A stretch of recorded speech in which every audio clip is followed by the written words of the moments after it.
Live. Good morning. Good morning. No, Good morning. no, Morning, not, Mazzy. not good. Morning. Morning, Good Rob. morning. Good morning, Squire. So yesterday, Jim and I, Troublesome. Vinyl Piper, and Fluffy got to hang out with Marty. Marty was in town. Yeah. Did you all get on your hog and drive or tool around LA? Yeah, him and his buddy. That's sick. That is just sick. Oh, I'm sorry. Never mind. I thought you were saying something else. Not your hog. So we met up at Record Safari and went to breakfast across the street. Are you shipping his records that he buys? He's not carrying around on the road. Piper is. But we did have a celebrity sighting across from us at breakfast. Oh, that's right. Yes. Yeah. Who was that? It was Dermot Mulrooney. Yeah, man. Across Record Safari is a 9-hole golf course and like a putting range. And then they have a restaurant there. A little coffee shop. And it's decent food. Yeah, the food's good. I always get the same thing. Corned beef hash with egg on it. But it was nice. It was nice meeting up with them and chatting. Yeah, it really was. That was a big motorcycle. But there's something I would never ever do in a million years. No. We're 30-day motorcycle trip. We're Jewish people. We don't do that. We don't do that. Hey, had you met Marty before? No, first time in person. He's a good guy, tall guy. Not as tall as you, but he's a tall guy. No, good guy. Yeah, we chatted. He's got that problem. He has that horrible tall guy thing going. What are you going to do? You can't do anything about it. Well, it's hard to be vertically challenged. Exactly. He wants to be the next. What's the Irish guy or Scottish guy? Excuse me. I know the difference. That tools around on his motorcycle with his buddy, and they do a series. It's Ewan McGregor. But I've seen him out and about because he lives here. Ewan McGregor. He lives in Santa Monica somewhere. Got it. I talked to him once at a test screening. It was a movie, and he made this really bad movie with Ashley Judd. It's just a bad movie. But there's the director was so upset with how the production company and studio handled the film that he made a documentary about the making of it. My buddy, who's a moderator, is sort of in it, where you see him moderating, and it doesn't kind of depict him in a flattering light. But I had mentioned it to Ewan McGregor, and he didn't seem to like that documentary. Ewan McGregor seems to be one of the coolest, chillest guys. He always seems so happy and nice. And I think his daughter made a movie that he starred in. Yeah, he's done so many great movies. I mean, everything from Trainspotting. I mean, he probably banked on all the Star Wars stuff. But I don't think he's hurting for dough. Oh, not at all. I wish they would. They made a TV series of Obi-Wan, but I was hoping they made more because the musical he did with the Australian. Kidman? What? The Nicole Kidman one? Yeah, I love that movie. Yeah, that was good. Yeah. Okay, you picked it up. Did you spin it? There's a regular version of it that Kevin Gray did that people say is outstanding. It's like I didn't get the new one. I have the regular one, and it is. That's why I didn't bother with that one because I have that great one, and it has the same type of tipped-on glossy cover. It looks exactly like a hi-fi except for the OB. I found an OG at a thrift store once, some really nice. Now tomorrow, 7 a.m. Pacific, a Rhino Hi-Fi announcement.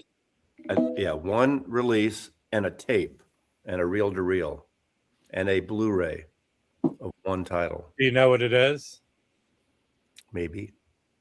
Genre? Can you say genre? I mean, it's a record that's been reissued a lot. I'll leave it at that. Good thing. That's something new for them. Yeah. No, but it's a very good sounding record. Hey, I want to. Can I try something out on you? I'm gonna try make something out on me. Try something out on me, Rob. I'm gonna make news-oriented vinyl content and controversial. Rhino Hi-Fi making a new reissue that's been reissued a lot. Thank you. I'm here, Loki. And we should do a congratulatory toast to Mike, Jazz Bum Mike. Oh, yeah. Jazz Bum Mike. Everyone goes some regards to Jazz Bum Mike. Jazz Bum Mike became a father last night. He had a son. He's a papa. Do we know what the name of the baby boy is? John Coltrane. I don't. My advice: let him make more specific announcement, but go congratulate. You know, becoming the dad when the kid goes off to college, Mike will be in his. He'll be in his hundreds. Yeah, he'll be an old dad. He'll be hanging around with the young dads, but he'll be the old dad. Mike doesn't look that old. What is he like? Yes, it's baby face Willett. He's probably in his early 40s, right? Yeah. Yeah. So it's baby face Willett. No, it's Gabar Zazbo Bum Mike Jazz. I had a kid in my 40s. A couple of them. Right. Do they write? Do they call? Yeah, they're okay. They go to. I read to them, so they're good. They're fine. I read stories to them every night. I read The Hobbit over and over. They weren't kids that were assured they were adopted, right? The older ones, I threatened that they were adopted. Or you were the same age when they were born, right? Yeah. I was my daughter's age when she was born. Patrick from Sweden, the Springsteen CD of that is coming out, but not in time for record shortage. Listen, everyone, I have a major dramatic announcement that could possibly upset all of you that have been in line since 5 o'clock last night. The Bruce Springsteen CD is not here. It's coming. It is coming. I didn't get the Springsteen. I have I'm sure it's really good. I have so much Springsteen, so I didn't get the live. It would have been hysterical if one guy in the line just got up and left. Yes. Right. No Springsteen CD. Got delayed. Hold on. I have an announcement. The Springsteen CD box is not available. We'll talk about it on this video. The Emmylou Harris and Mark Knopfler release is excellent. I've had that CD. It's a great record. Great I said this. I listened to all the records. If the Zev title sounded as good as this, this sounds so good, it's good. And I don't think I bought a bad Red Records release. It's great that it's so good that it's good. I love when something is good. Good. That's good all over it. This is excellent. This sounds excellent too. The issue. Flippers are always going to flip. I mean, how many compared to how? First of all, I do have an original US. I didn't get. It's not in the best condition. Original US are hard to find in good condition. Yeah.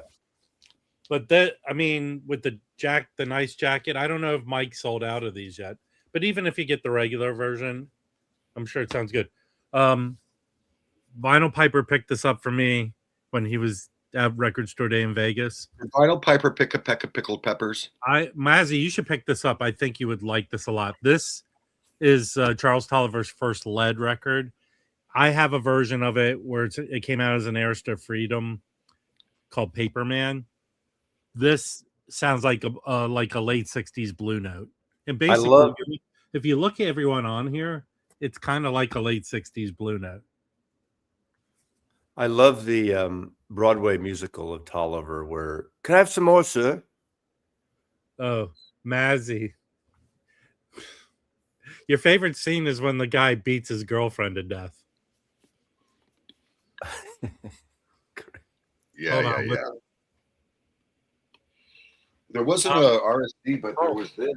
Hold on, not for Jim. He seems to find Zappa shit to buy.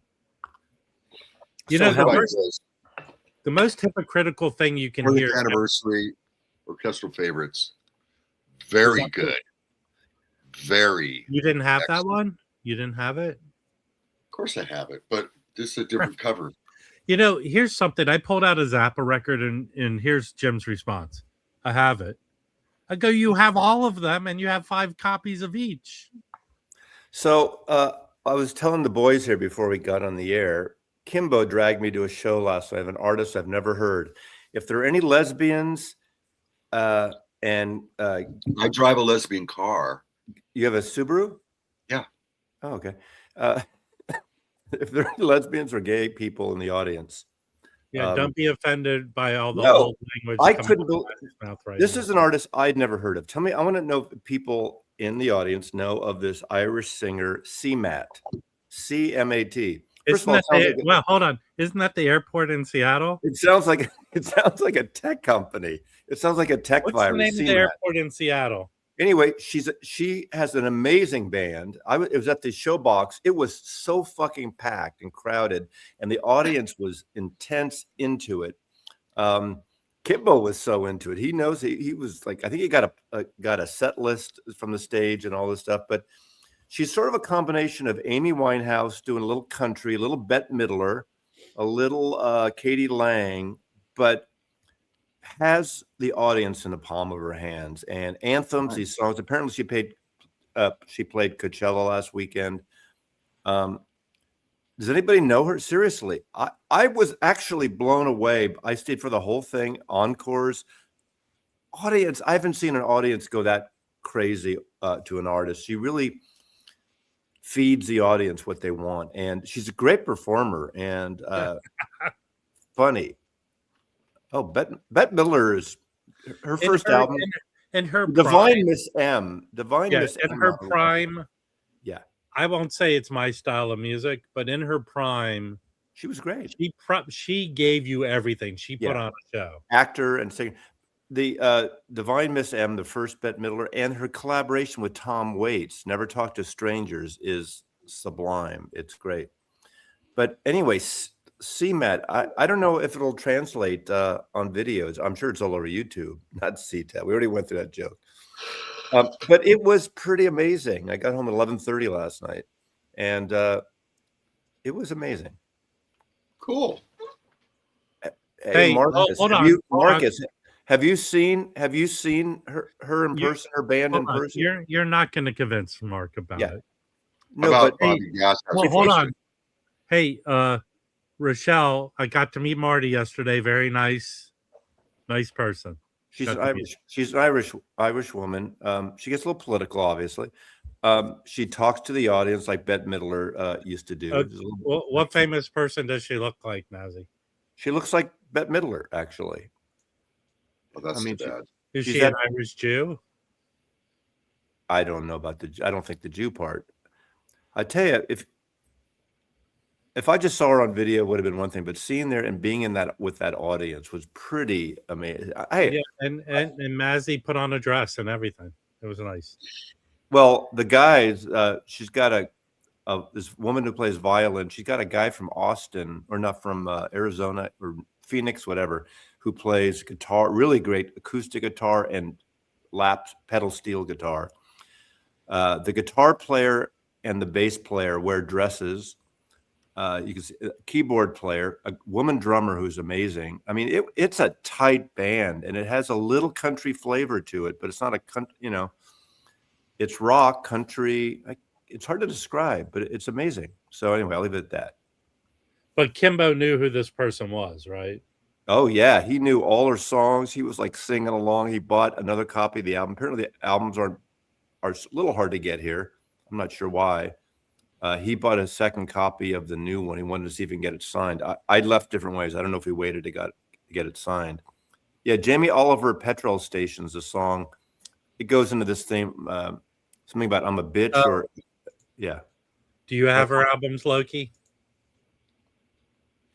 I tell you, I was converted to a point. I don't have any. I didn't buy a record, but anyway, maybe Kimbo will give me the extra copy or something. Maybe. The joy of live music, man. Yeah. You know, that's what it's all about. That's why, going to see live music and hearing live music. And the Showbox is a great kind of a deco style club. If you look on my Instagram, you'll see a couple pictures. It's a great venue. I haven't been there in a while. How many people does it hold? It's got to be 1,000 to 1,500, maybe. That many. Okay. And it was full? Oh God, yeah, it was. There was no place. I mean, we got there early, so we had a sit seat up on the second tier, which was great. I made that. We're on a thread, and Mazzy shared that. Joe, I made that. They cover any Showbox in downtown. 11. It's 1,100. It holds 1,100. You know, that seems to be the sweet spot size. I Yeah, think. it was great. Yeah. Kimbo got emotional. Someone recognized both Kimbo and I being in line on Record Store Day. Wow. And the guy looks at me and goes, "I didn't expect you at this kind of show." Was that Kimbo's first being recognized? Wait, I remember my first being recognized. It was, you know who my first recognized was? It was Jim. I will go see new artists. Was I really? I think you were, but I could. I know a lot of people complain about going to getting out at night. You know, the show started at let's see, there was an opening. Wait, the show started at 8. There was an opening act. This woman who sang like almost karaoke to a backup track. She was okay. A little funny. She's an American, but her, she's a good opener for her. She was okay. The headline went on at 9 to about 10:45, and once you're at a show, it's hard getting out when you're home and sitting at home. But hey, Marcus, just like any other group of people that connect to artists and performers, that probably is their big. No, it was. I mean, you know, it sort of feeds the gay and lesbian crowd audience wise, and the way they dress, the way they perform. I don't know if they're acceptance and all that other stuff. Yeah, and they have a big gay following, lesbian following, and she even joked about that. And there's a song that song about Jamie Oliver Petrol is about a bitch, and you know, people eat that stuff up. But it's not over the top campy. The music is actually good. Sometimes a lot in different genres like that, it'll get overly campy. And the music itself is not campy. There's some very anthemic choruses, and it's anyway.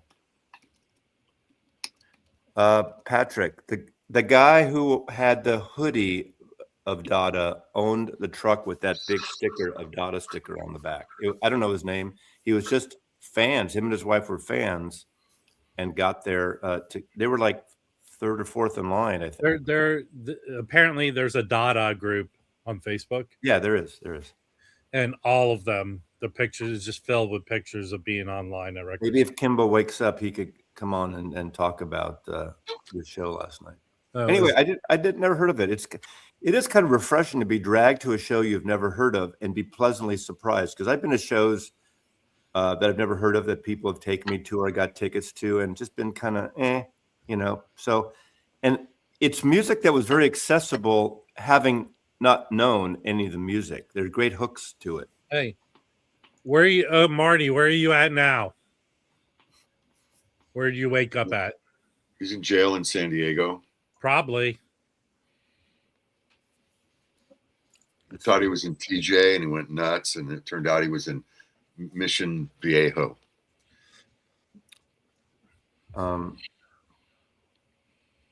Were you not happy to meet me?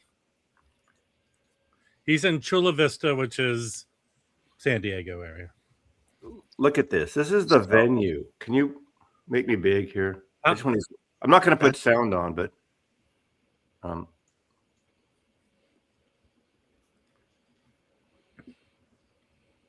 nice. Yeah, I've seen venues like that. I mean, isn't the Palladium sort of looks like that, right? It's pretty awesome. I mean,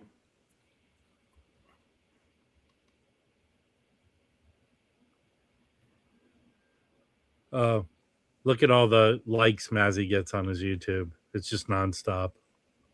It's not up on YouTube. That's just a video. No, someone comment popped up on your screen.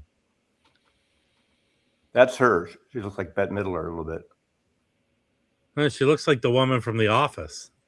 She looks like a young. Who's the comedian that just died? Oh, she looks like a dead person. Everyone from the Christopher Guest movies, the comedian. Oh, Catherine yeah. O'Hara. Looks like Catherine O'Hara, actually. Yeah. Well, that's great that she's got a nice, I fun think thing going on. Seattle's one of those towns where people go out to live. People go to see live music a lot here, and that's one thing I love about Seattle. Here it is. There's Kimbo there. It's right across the street from Pike Market. The club is directly across the street from right here. Did you go to Holy Cow? No, it would have been closed. I think they close at 5 or 6. You know. I've been there. CMAT is a powerhouse. She sure is. Boy, Irish. See, Loki knows. I didn't know. 24 hours ago, I had no idea. Never heard of this person. Cool, man. And weird name now he won't shut up about her. Well, I will eventually, but okay. Here's the tour bus. All right. So Mazzy, Kimbo drug Mazzy to this, and now Mazzy's a stalker. Yeah. Did you walk on the bus? No. It's a general mission venue. There are very few seats, but they do have a section that you can pay an upscale charge. Someone told the guy that we ran into said it's called bottle service. You can pay $50 more per show and get this VIP. I forget what they call it, not the golden circle, but these special seats around for $50 more. I have no idea how much these tickets were. Kimbo said he bought them 2 months ago, and he said I was like the 4th person he asked, and none of his friends. And he asked me yesterday at noon. This is a better question for Kimbo. Kimbo, how does Mazzy become your 4th? And who are the 3 people ahead of him? I'm going to send Kimbo a link in case he wants to come up. Because I've been telling Kimbo got a set list too. If you want to talk about it, I'll show your set list, Kimbo. Listen, they weren't at a strip club like you go to, Rufus, or Baggy, or whatever your name is. VIPs included what? They included a seat. Did they have a Tower of Power there? There's no balcony. It's one of those old, like the Copacabana, where there's like a few levels, with tape. A lot of times I've been there. I saw Johnny Marr there a few years ago. And I saw the Milk Carton Kids there. All kinds of music plays there. Pearl Jam has done secret shows there. Has that been around for a lot of years? Yeah. It almost was torn down right before the pandemic. They wanted to put a high rise there, but it sort of got saved for the time being. But it's one of those places they probably had like different layouts of cocktail tables. I think some shows they have more tables in it. Depends on the show. But this was an all-standing show.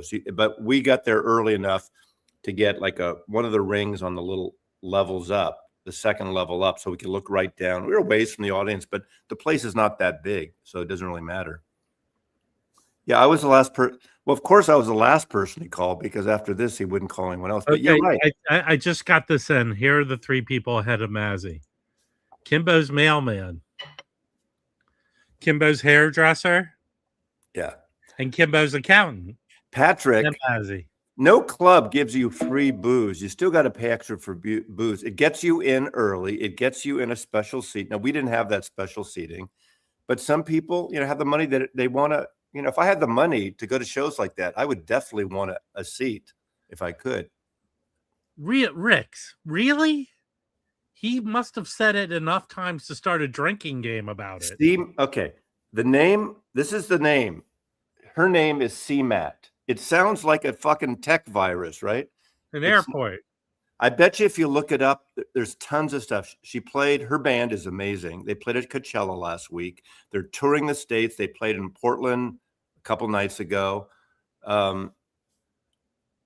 So she's known. They have 3 records. There's 7 people in the band.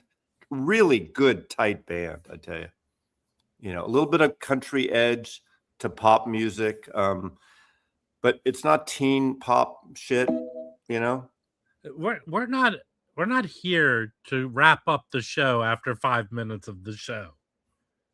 If you come in late, it's your responsibility to know what's going on. Not See, mine. Loki knows. If Loki was a real person and not a bot, he'd come up here and tell us more about it, about her. Hold on.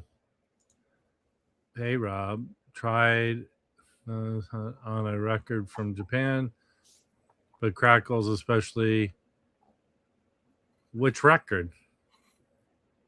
Acid is, you know, I don't like, I bought a record where the guy goes, excellent, minty condition, and there was noise on it. People suck. Just be honest. Kimbo, did you get your record signed? If you're not, can I have your record? Oh, if he's not going to come up, let's see. He sent me. Are you going to go to your third choice to ask to come up here? Fourth choice. He sent me this like late last night. I guess he went to the stage. He got the set list.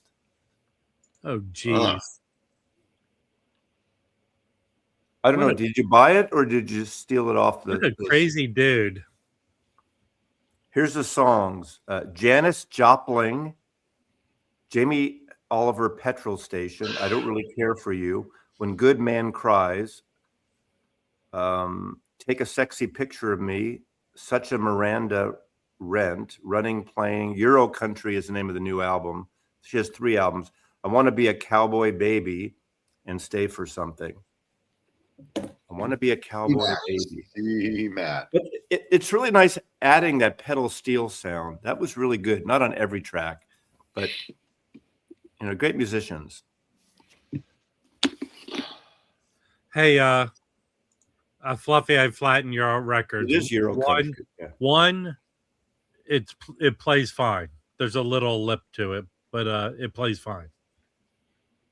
So you'll have to hop on a bus and come. They added 2 songs that are not on the set list. I mean, I think you talking about her for this much of time. Well, it's been I'm trying to think. Oh, the last show I saw was actually, I think, with Kimbo also. God, Kimbo's my +1 or I'm his +1. He came to me. I got tickets last time to see Third Mind at the Tractor. We went, 4 weeks ago?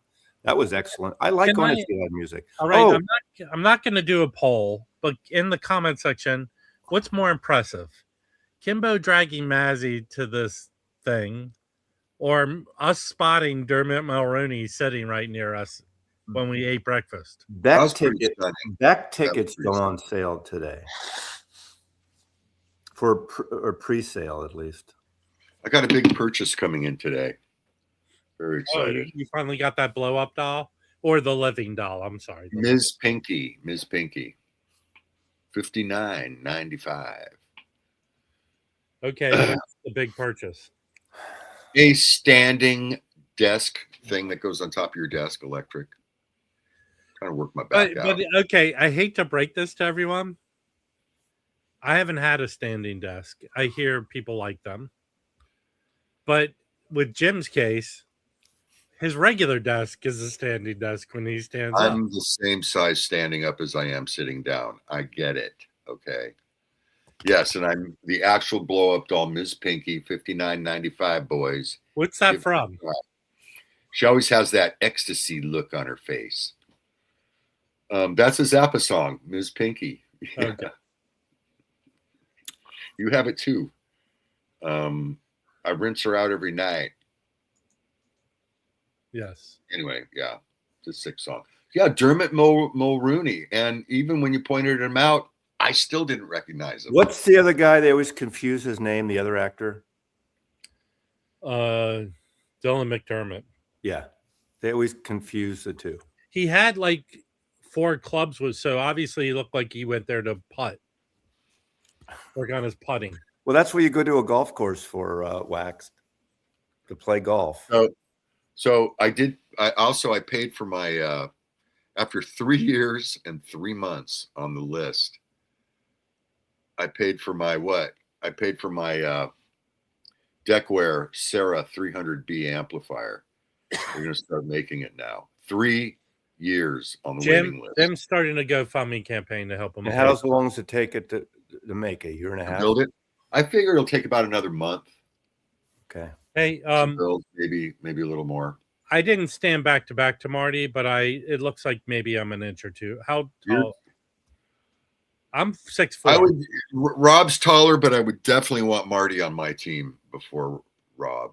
Yeah, Marty's way more in shape. Well, Jim, you said to me privately, I don't know what it's called, but you like to ride on a motorcycle like hugging the driver. What is that called?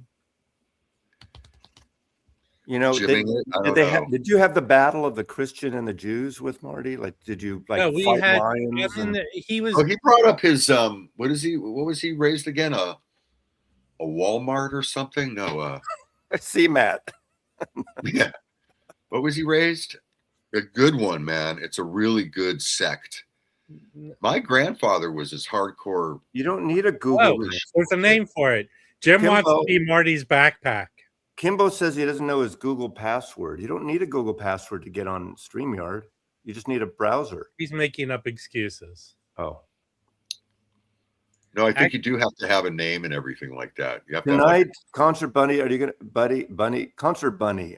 You're gonna talk about CMAT and old people going to live shows? No.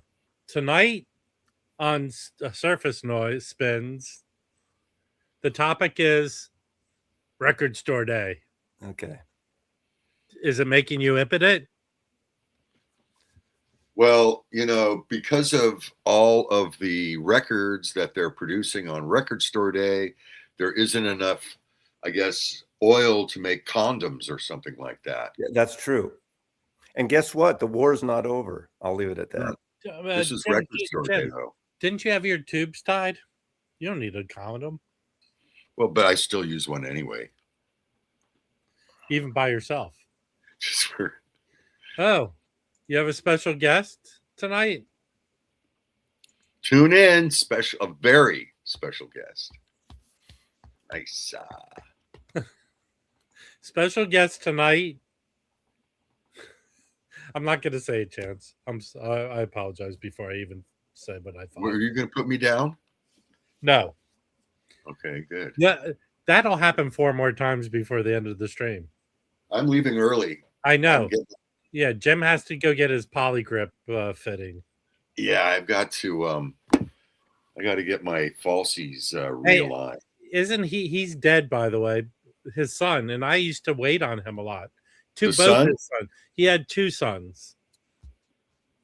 The one who murdered someone, and then the other one who passed away. He was nice. The other one. Really? Yeah. Did you read Jack Nicholson's obit that he wrote for Brando when he broke? That was so fucking good. No, I didn't. That was awesome. I think, Loki, what I got going for me are these meat hooks. Big giant meat hooks here. I have like crazy eyes sometimes. I can do crazy eyes. Jim will bite you on the calf. Well, not anymore, really. Someone accosted, some young dude wanted to throw down with me. So I said, okay, wait a minute. I took my teeth out and he fucking ran. Trevor, the actors are notoriously small. Who is Dilbert Mulrooney? What was he in again? Young Guns. I mean, he's been acting for like 40 years. It's this guy. Yeah, that's who we saw. Yeah, he's in a lot of movies. He did not look like that. He was golfing. I wanted to go up to him because actually he's from DC, and his brother was an actor and became a screenwriter. Guys like that, I go up to and I think they're a different guy, and I make a fool out of myself. You're excited, Rochelle, because he's gone. He's away. You're free to rearrange his sock drawer and shit like that. Yeah. He was in my best friend's wedding. Yes. He's an actor, like you might not know his name, but you've had to see him and stuff.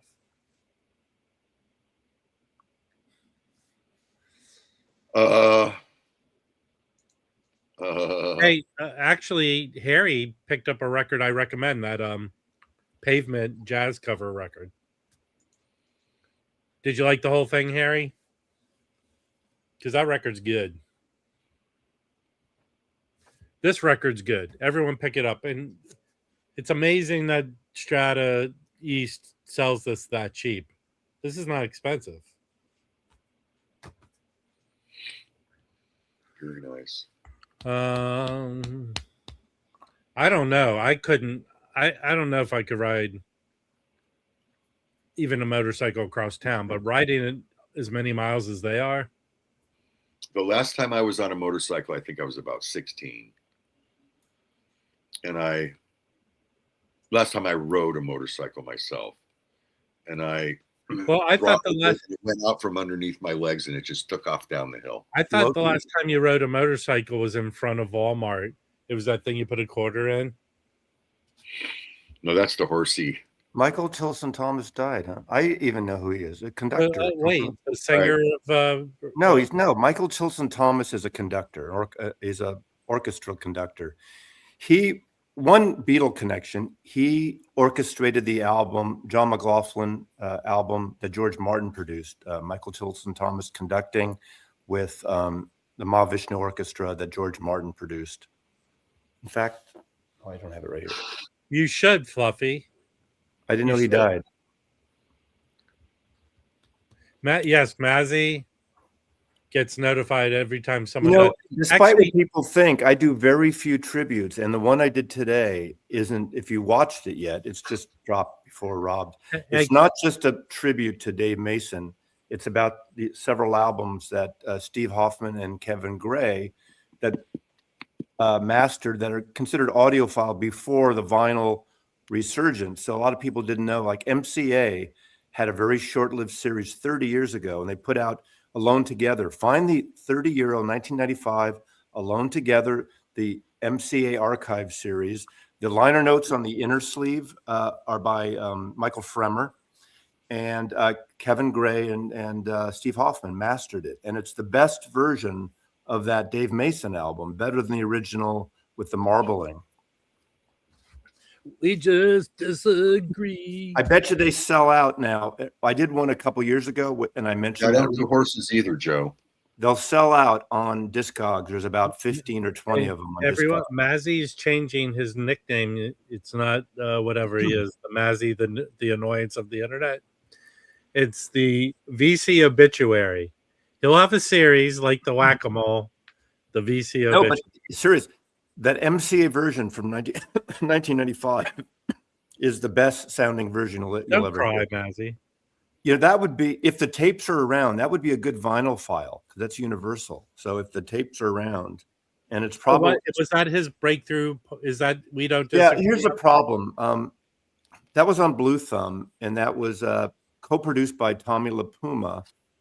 And then he was playing and touring with Delaney and Bonnie and Friends, and they would cover his song. And of course, yeah, we know he was in Traffic, the first two albums. He toured up until recently, right? Yeah, and he was bald like this. He looked like that the last 20 years. And then there was some kind of contractual dispute with Blue Thumb, and he couldn't put out a record for a little while. And Blue Thumb put out a Headhunter or Mindminder, whatever it's called, Mindbender. So a live record, and they weren't authorized by him. And then finally gets signed to Columbia. And his Columbia records are a little too. There's good songs on them, but they're very too slick, little yacht rockish, which is really unfortunate. What's the name of the album you're saying is audiophile? Alone Together, the 1995 MCA. What version. year did it originally come out? Well, the album came out in 1970. Okay. But get it before it gets expensive again. Headkeeper. Thank you, Christopher. Mr. Kibla. But if you buy that record, get it now. Yeah, he has an album with Mama Cass. Yeah.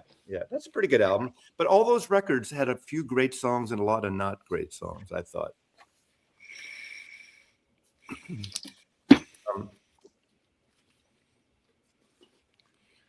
Let's see. No, never mind. 79 years old. Death is right next to you, Yvonne. It's right behind you. It's over your shoulder. Zzz. Well, he didn't write Dimmer's to Fantasy. The one he wrote Was it He wrote Pearly Queen. Hole in My Shoe? He wrote half the songs on the second Traffic album on Island. Needs a really good version of that. That needs a reissue. Because they did digital reissues a few years ago, but that needs a good one. That's their best album. Half the songs. What's your favorite Traffic? Called Traffic, self-titled, second album. Second album. With You Can All Join In, Vagabond Virgin, I'm Feeling All Right. You know, that song was huge for Joe Cocker. Joe Cocker. For me, it's Low Sparks. Well, that's when they got more jazzy. That's a different vibe. Yeah. I know, but it's a great record. Yeah. It is good. Yeah. Feeling All Right. But we don't disagree. That was like 80s, right? Or no, Feeling All Right was 1968. 68. The song I know Feeling All Right. I was like 68. Uh-oh, shit. Phone's ringing, but you can't hear it. Should I make Gabby, Gabby, I changed my ringtone. You want to hear it? A year and a half ago, I did a Traffic video, Gabby. Search it, seek it out. It's great.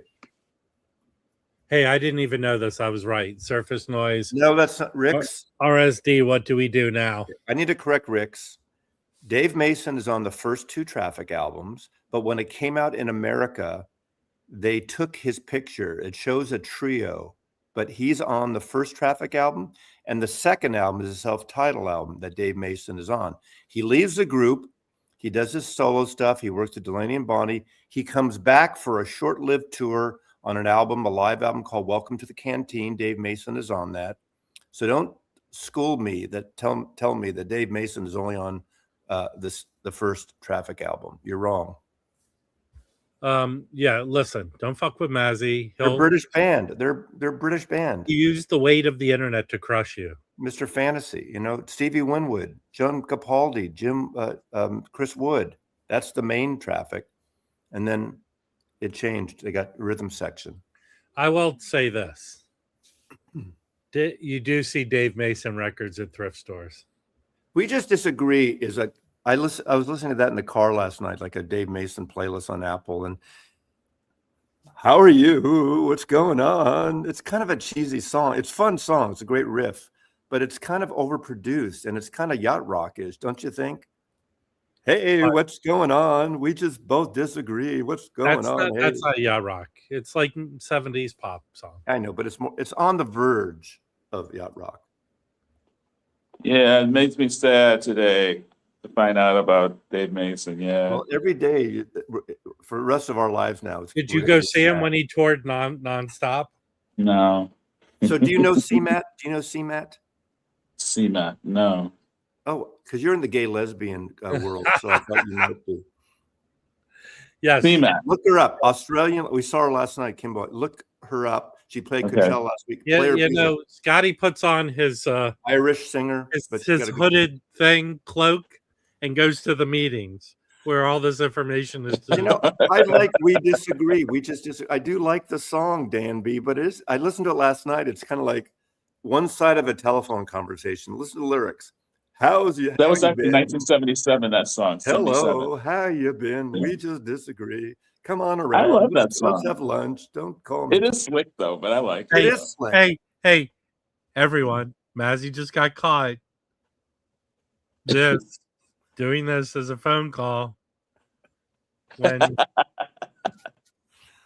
yes, I'm sorry. I apologize, Scott, that I pegged you just because you're a gay man, that you'd be into an artist that is really supportive. I should know every gay artist is out there. Yeah. What? But a gay lesbian. I don't even know if she's a lesbian herself, but I like it when Mazzy's gay adjacent. You know, you walk into a show or a club, you know, and you can tell right away the audience and the vibe. You can tell. Yeah. Well, Mazzy, from San Francisco. Come on. How many people were your age at this show? I was probably one of the oldest ones there, definitely. Yeah. But there was a range. There was a lot of people in their 50s, 60s, but a lot of young people. Did anyone point at you and go, narc, and walk away? No. I got propositioned in the bathroom only twice. So there you go. No. What did he look like? He was in the bathroom. Come on. You know, the first record that The first record I played on Record Store Day was Warped. I was so mad. A lot of people have warped. Hey, Yvonne, Skate Town USA, I have the soundtrack, and it's an interesting movie. First of all, I think they made 4 roller skating movies, roller disco movies. It was Patrick Swayze's first film. He's the bad guy in it. Maureen McCormick, the stories of her on the set snorting cocaine. But the movie never got put out on video because they couldn't clear the songs on it.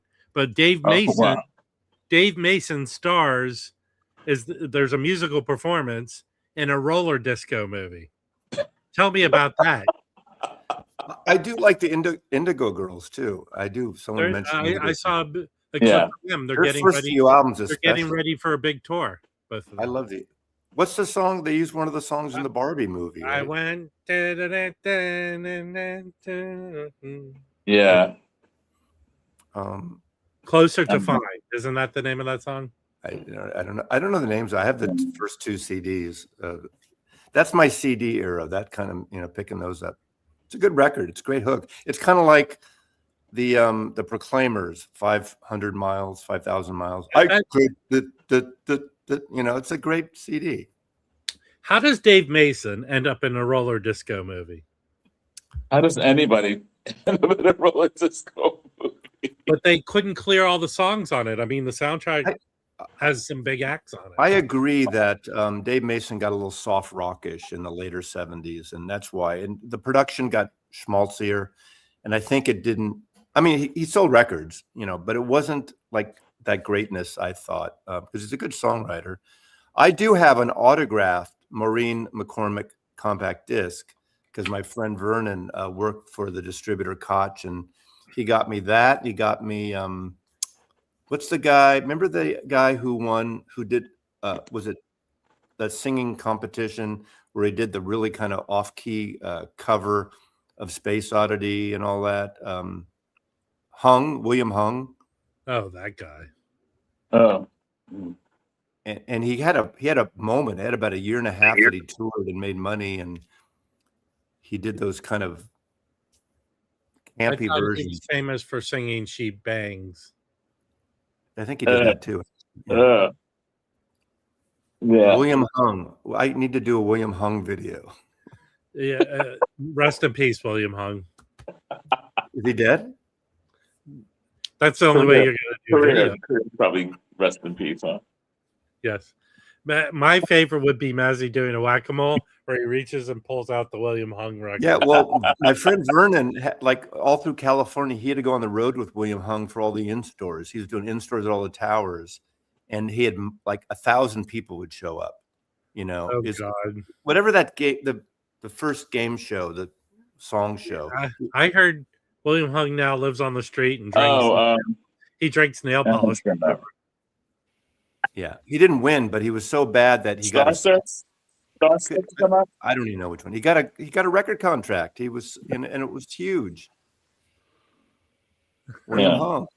A lot of people came from Star Search. Usher came from Star Search, and Arsenio Hall, I think, came from he did a cover of Rocket Man. That's what he did. They redid Star Search was good in the beginning. No, it's been redone for Netflix. I know, but they comb and they get all the hot talent, and then they comb again and they get not quite as hot talent, and then they comb again, and it takes a while to bring up new talent. It doesn't just. Yeah. I think he works at a car wash in Glendale. I'm going to be heading for it. Anyway, I'm surprised you didn't say the well hung commercial joke. Hung. Hi, Scotty. Hello, Jim. How you doing? I'm all right. What I'm in Orlando. What records did you get for Record Store Day? I got the Romeo Void live, and that was Warped. So I was really mad about that. I got Back for Lashes. I really like that group. Well, send it to Rob. He can flatten it for you. I'm getting it flattened right now as we speak. What else? Oh, I got the Snarky Puppy Swagism. I love them. I mean, no, their live album. Then I got the other one, Ghost Note, Snarky Swagism. I didn't get much jazz because I wanted to get more records and I just couldn't afford. You know, there was a lot of jazz that I wanted to get, but I You just couldn't worked at the afford. store, right? A little bit. Yeah. Was Mhm. was this the busiest one for your store It was too? the busiest record store day I have ever seen that they had. It was insane, and I didn't think I was going to be on the cash register. They did me on the cash register because it was so crazy. But they had to teach me really quickly, and I was It like was the ringing people up. busiest. I've heard constantly. every store, the busiest record store day ever, and even the stores that didn't participate Yeah, did it's crazy. really well. I went out And the thing yesterday. is, the line wasn't long. The line wasn't long before we opened, but it's just for some reason people all showed up around opening time, and it was a cluster.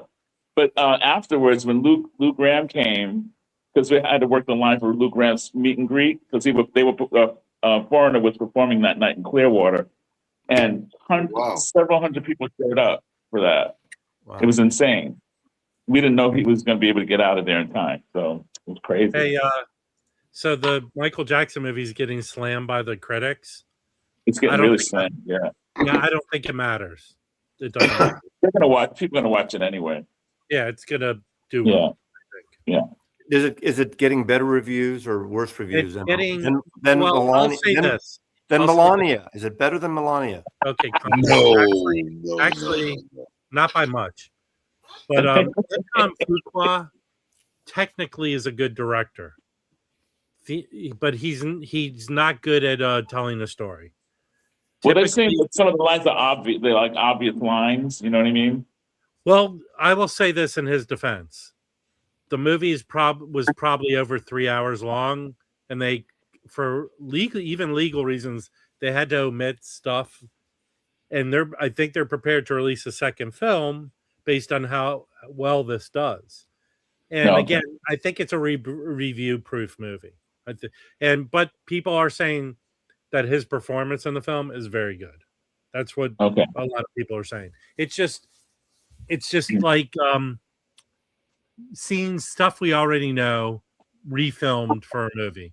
Thematically, the story isn't told very well. But that's Anton Fuqua. Usually, I will say this: that third Equalizer movie is really good. I like that one a lot. But usually, his movies kind of die off in the third act for me. I really wanted to love that remake of Return of the Magnificent Seven, and man, did that fall apart. So, Yeah. Oi. Well, in terms of biopics, I felt the same way about Andre 3000 playing Hendrix. I didn't think the film was very good, but I thought he was really good in the film, playing Hendrix. Very I never believable. even watched the Don Cheadle Miles Davis movie. That was terrible. I didn't like that either. He was good in that, though. I didn't like. I've I never told liked He you. was good in that too. These movies suffer from, damn it, Michael, it's 1983. That's what these movies suffer from. That's what I'm talking about. Yeah. I didn't like the Bird with the Clint Eastwood movie. I like Bird. I like that one. Well, I thought It was that was kinda- good. That one I didn't have a problem with at all. It was a ethereal. It was ethereal. It was kind of like. I was like young, dumb, and It was very moody film. Yeah, I liked it. Though. The Flatteners, it depends. To me, it's all different. But generally, yes. Like with Flatney Records, I think I have like a 97% success. I would think Dish Records would help on those. I think the ones that don't are lip works probably don't. Sometimes they turn into lip warps that you can't get out. Right. But if they're Dish, I generally can flatten them. Oh, I was going to say one good record I got that I wasn't planning on getting, but I was really excited by it after I listened to it was the Ike White. Okay, That record. I would like to talk about this. Yeah. I watched the documentary on Tubi. And it's a really good documentary because you hear the guy went to prison. He was a getaway driver in a robbery where a gun went off and killed the owner of the store. Gun went off. You mean You have someone to pulled the watch trigger? the movie and they tell the story. The dude somehow was able to record this album in prison. Good album, but then Mhm. you're halfway into the movie going, well, they told everything. No. And I'm not giving anything away. They tracked him down and interviewed him. Yeah. 2 weeks later, he hung himself. He killed himself. Yeah. You just gave it away. You just gave it away. God damn it, That's not Rob. the movie. No. I He's promise dead, you. Jim. No, I promise you, in the movie, they kind of, it's not even made to be some riveting thing that he Just killed tell himself. us. We're not going to watch it. No, after he died, the stuff that comes out after he died, you're going, you don't come off very sympathetic to him at the end of the Oh, film. really? Uh-oh. You don't. Uh-oh. Yeah, because when I We gotta roll, guys. they got him out of Happy- prison early. Stevie Wonder and some other people got him out of prison. But when he got out, He disappeared. I think from a youth, the way they talk about how he grew up, he was doomed from the get-go. Really? Didn't have a chance. All right, bye, you guys. See you next week. Have a great weekend, All right. everybody. Say hi to your dentist for me. Bye. So I go to Tubi, watch it. It's I will. free to watch. It's a good. Is it the greatest documentary ever made? No. What's it called? What is her name? I'll share the link again. I shared it the other day. Okay. But it's a good documentary. The fact that he killed himself is the beginning of when you find out all this shit about him. And to say he wasn't built for like the producer goes, he should have been huge. He wasn't built for it. He wouldn't have been able to handle it, I think. Yeah. Okay. Because he had everything. He had the looks. He had the talent. And the talent. But I guess he didn't have the brain. Thing is Was he as charismatic as C-Matt? Just watch it's a good movie. Let me pull it up again. Yeah. But the record's very good though. I was surprised. It wasn't on my radar at all, but I kept hearing about it. I might pick it up, but then just all the stuff I know about him now, I don't know. Like, let me pull this up. I've been watching DDF St. Louis. I'm DDF St. Louis. You know what? Here's the deal. I like you actors and other stuff. I don't need to. Jason Bateman, stop with the serious nonsense. I haven't finished it yet, so I'm gonna. Concert Buddy shared the link here. I'm watching. Go watch this documentary. It is good. It's a good watch. I'm watching Margot Has Money Problems. That's interesting. I'm gonna watch Weapons this weekend. It finally came up on Amazon, so I'm gonna watch it. Weapons is excellent. It's excellent. Yeah, I haven't watched that yet. I want to see that film. Yeah. And I heard that Balls Up supposed to be really good too. Balls Up. Oh, it's terrible. Molly Shannon. I get more the reviews are bad. It's funny. Dave. Really? Coffee Dave went to a in-store preview of it. A couple in theater. He got tickets, a freebie. Like they went to see it. And I said, "Look," he goes, "It's not very good." And I watched it. The best part of it, and this isn't a spoiler, is about halfway through or a third into it. Sacha Baron Cohen is in it. He's the best part of it, but it's a terrible movie. He saves everything. It's on Amazon Prime for free, so it's an Amazon movie. Yeah, I mean, obviously it's with it's Marky Mark and Molly Shannon. Yeah, but the other guy's name, she's hardly in it. Molly Shannon is hardly in it. Yeah. But Sacha Baron, and at first I didn't it took me a minute to recognize him. You know, when he gets he has another movie coming out. When he gets into the different accents, he does a Brazilian accent. I'll leave it at that. I mean, I've met him because we tested Borat so many times. It's not about soccer or we call football there in South America or Central South America. It's about something happens at the World Cup, and then it kind of sets the stage for the rest of the. It does. the trailer didn't. It's not like basket or It's funny that the basketball. guy directed it, the Fairley brothers. His last 3 movies have been horrible films. I thought it was terrible, but I watched the whole thing. It was on Wow. TV, and Wow. I was so burnt out from Record Store Day week and Sacha all Baron Cohen. Yeah. Sacha Baron Cohen is a very well-rounded actor. He can do comedy. He can do drama. He's really good. He's great, and He's really good. He was in that. Chicago 7 movie. Yeah, Played and Abby that Hoffman. movie, the Yeah. Scorsese Christmas movie. Remember that one? And wasn't he in the Johnny Depp the musical? Oh, Willy Wonka? no, No, no. the barber, Oh, Johnny. What? the barber who kills people in the barber chair. Oh, yeah. Oh my God, Sweeney Todd. Sweeney Yeah. Todd. He's in Sweeney Todd. Sweeney Todd. He's also in that short series that was on Peacock. Is about a woman who a book was written about. Kevin Kline was in it. She wrote a book was written about her, based on the death of this guy wrote a book about her, thinking that she caused the death of his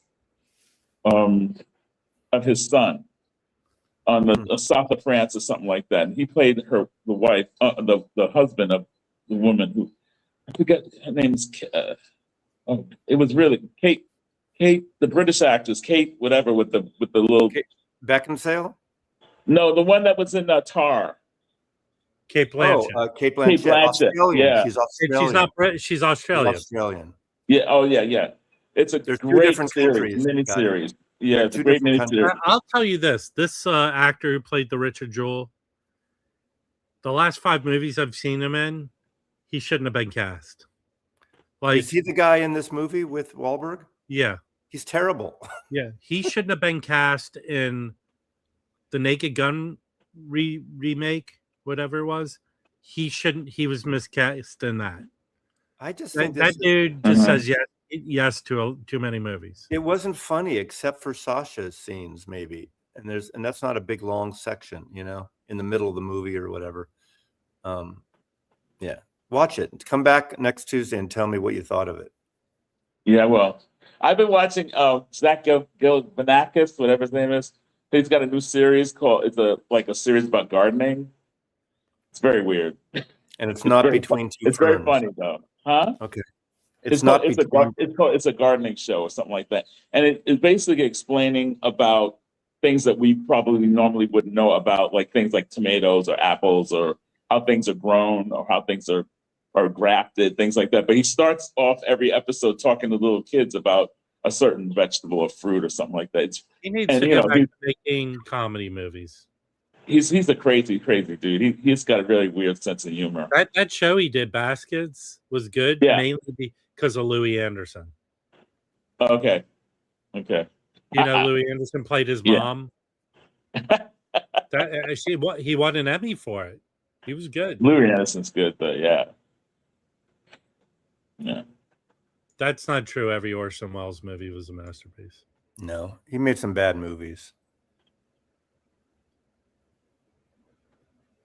Listen, Roger, your humor is lost on a lot of people today. Hey, What else? Nancy, did you get the XTC record? Yes. Did After you listen hearing to all it yet? I picked it up. I haven't opened it yet. it's bootleg quality. Mhm. It's a great performance. It says bootleg, so I kind of expected, and I read people talking about it. They expected a better quality. I understand that. It's only for fans who have all XTC. It really likes them, but it's great performance. But it is a bootleg Okay. type of, yeah. Citizen Kane was not kind of Michael, but I understand. I think problem is all these people saying it's the greatest movie ever made. When people watch it, they don't appreciate it as much. They don't understand it. A lot of people don't understand it. Touch of It's Evil's fun, yeah. great. Even the movies he didn't directed, like the Carol, Touch of Evil. It's the awesome. Carol Reed movie, also with Joseph Cotton. What's the one with Harry Lime? Mhm. Harry Lime. It's the one in Europe with what's it called? What's the big the big Orson Welles movie. Didn't direct it. He plays Harry Lime, and Joseph Cotton's in it. And help me, guys.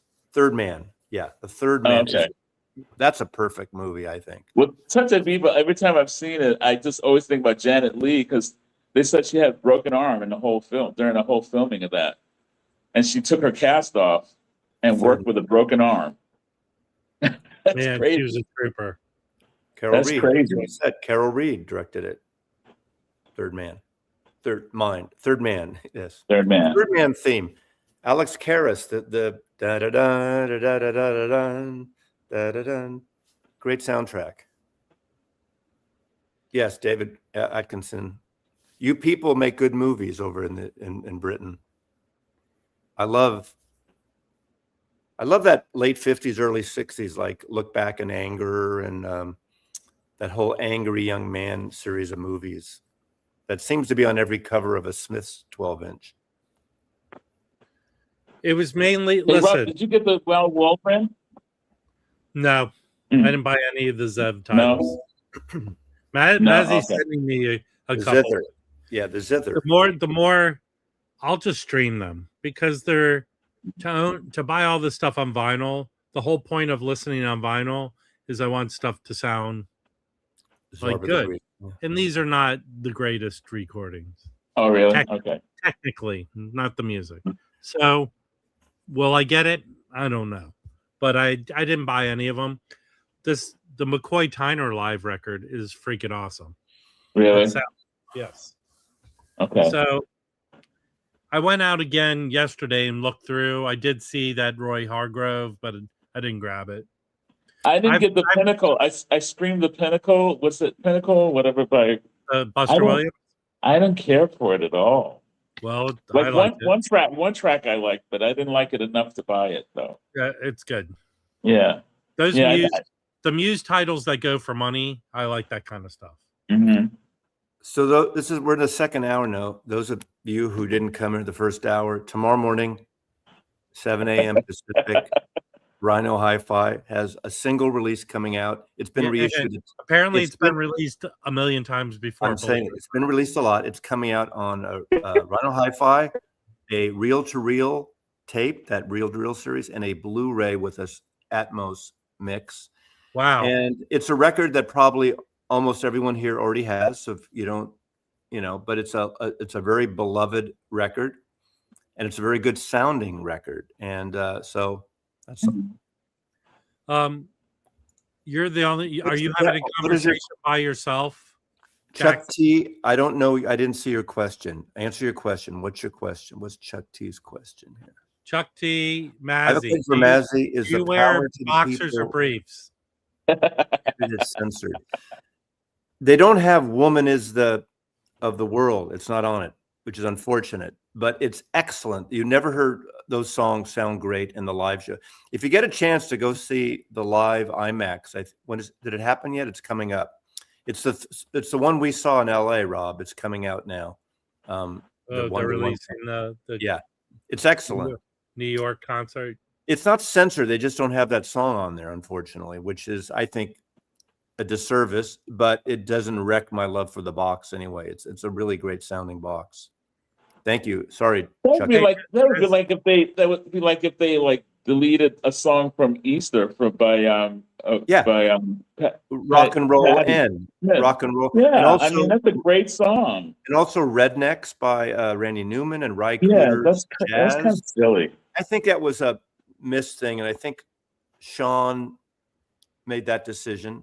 See, that's my distinction between woke and PC. I don't PC. I agree with you. Woke, I'm okay with. Wait, PC is bullshit. Scotty, you're at a location that is not your home. How can you consistently have bad internet? I don't know. It's Florida. Maybe it's my phone. You know, am I going? Is it that? It kind of stutters a little bit. Yeah. Oh man, sorry. The problem is, if you look in the 1-to-1, the book has a picture of the album cover that says that title of the song, and it's right in the fucking book. And if they didn't say anything about it and it was just on the record, no one would bat a word because it's been out for 50-something years. Hey, I agree with you. I have a good. Okay, this is a good one.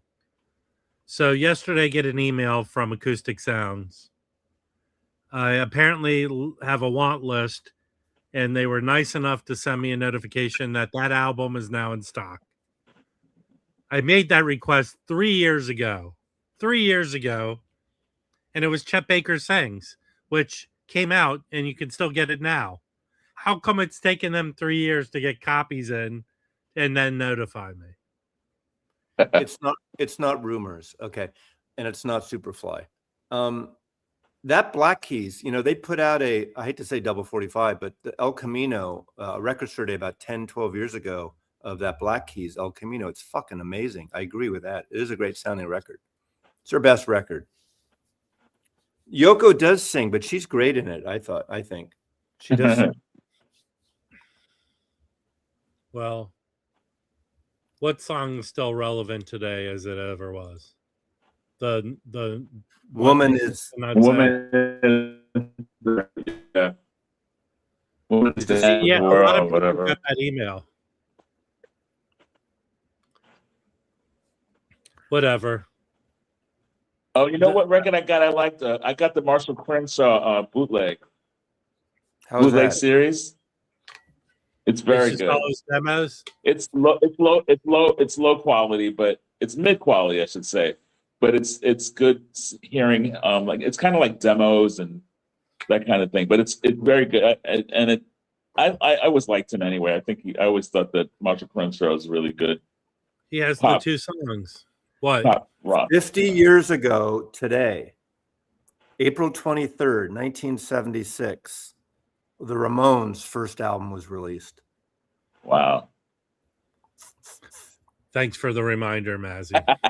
I just got and the Punk Rock Museum in Las Vegas is having a show around it. So anyone of you is going to Las Vegas, Chris, turn your car around, go back to Vegas, go see the. He's already home. We hung out yesterday. Oh, okay. Hey, Mazzy, I saw something that there's a show, a Yoko and John show coming to one of the museums here in LA. Do you know about this? Well, it depends which show. There's a Yoko show. It's a show that hasn't been done anywhere, I think. Well, what is it called? What is it? Is there a name for it?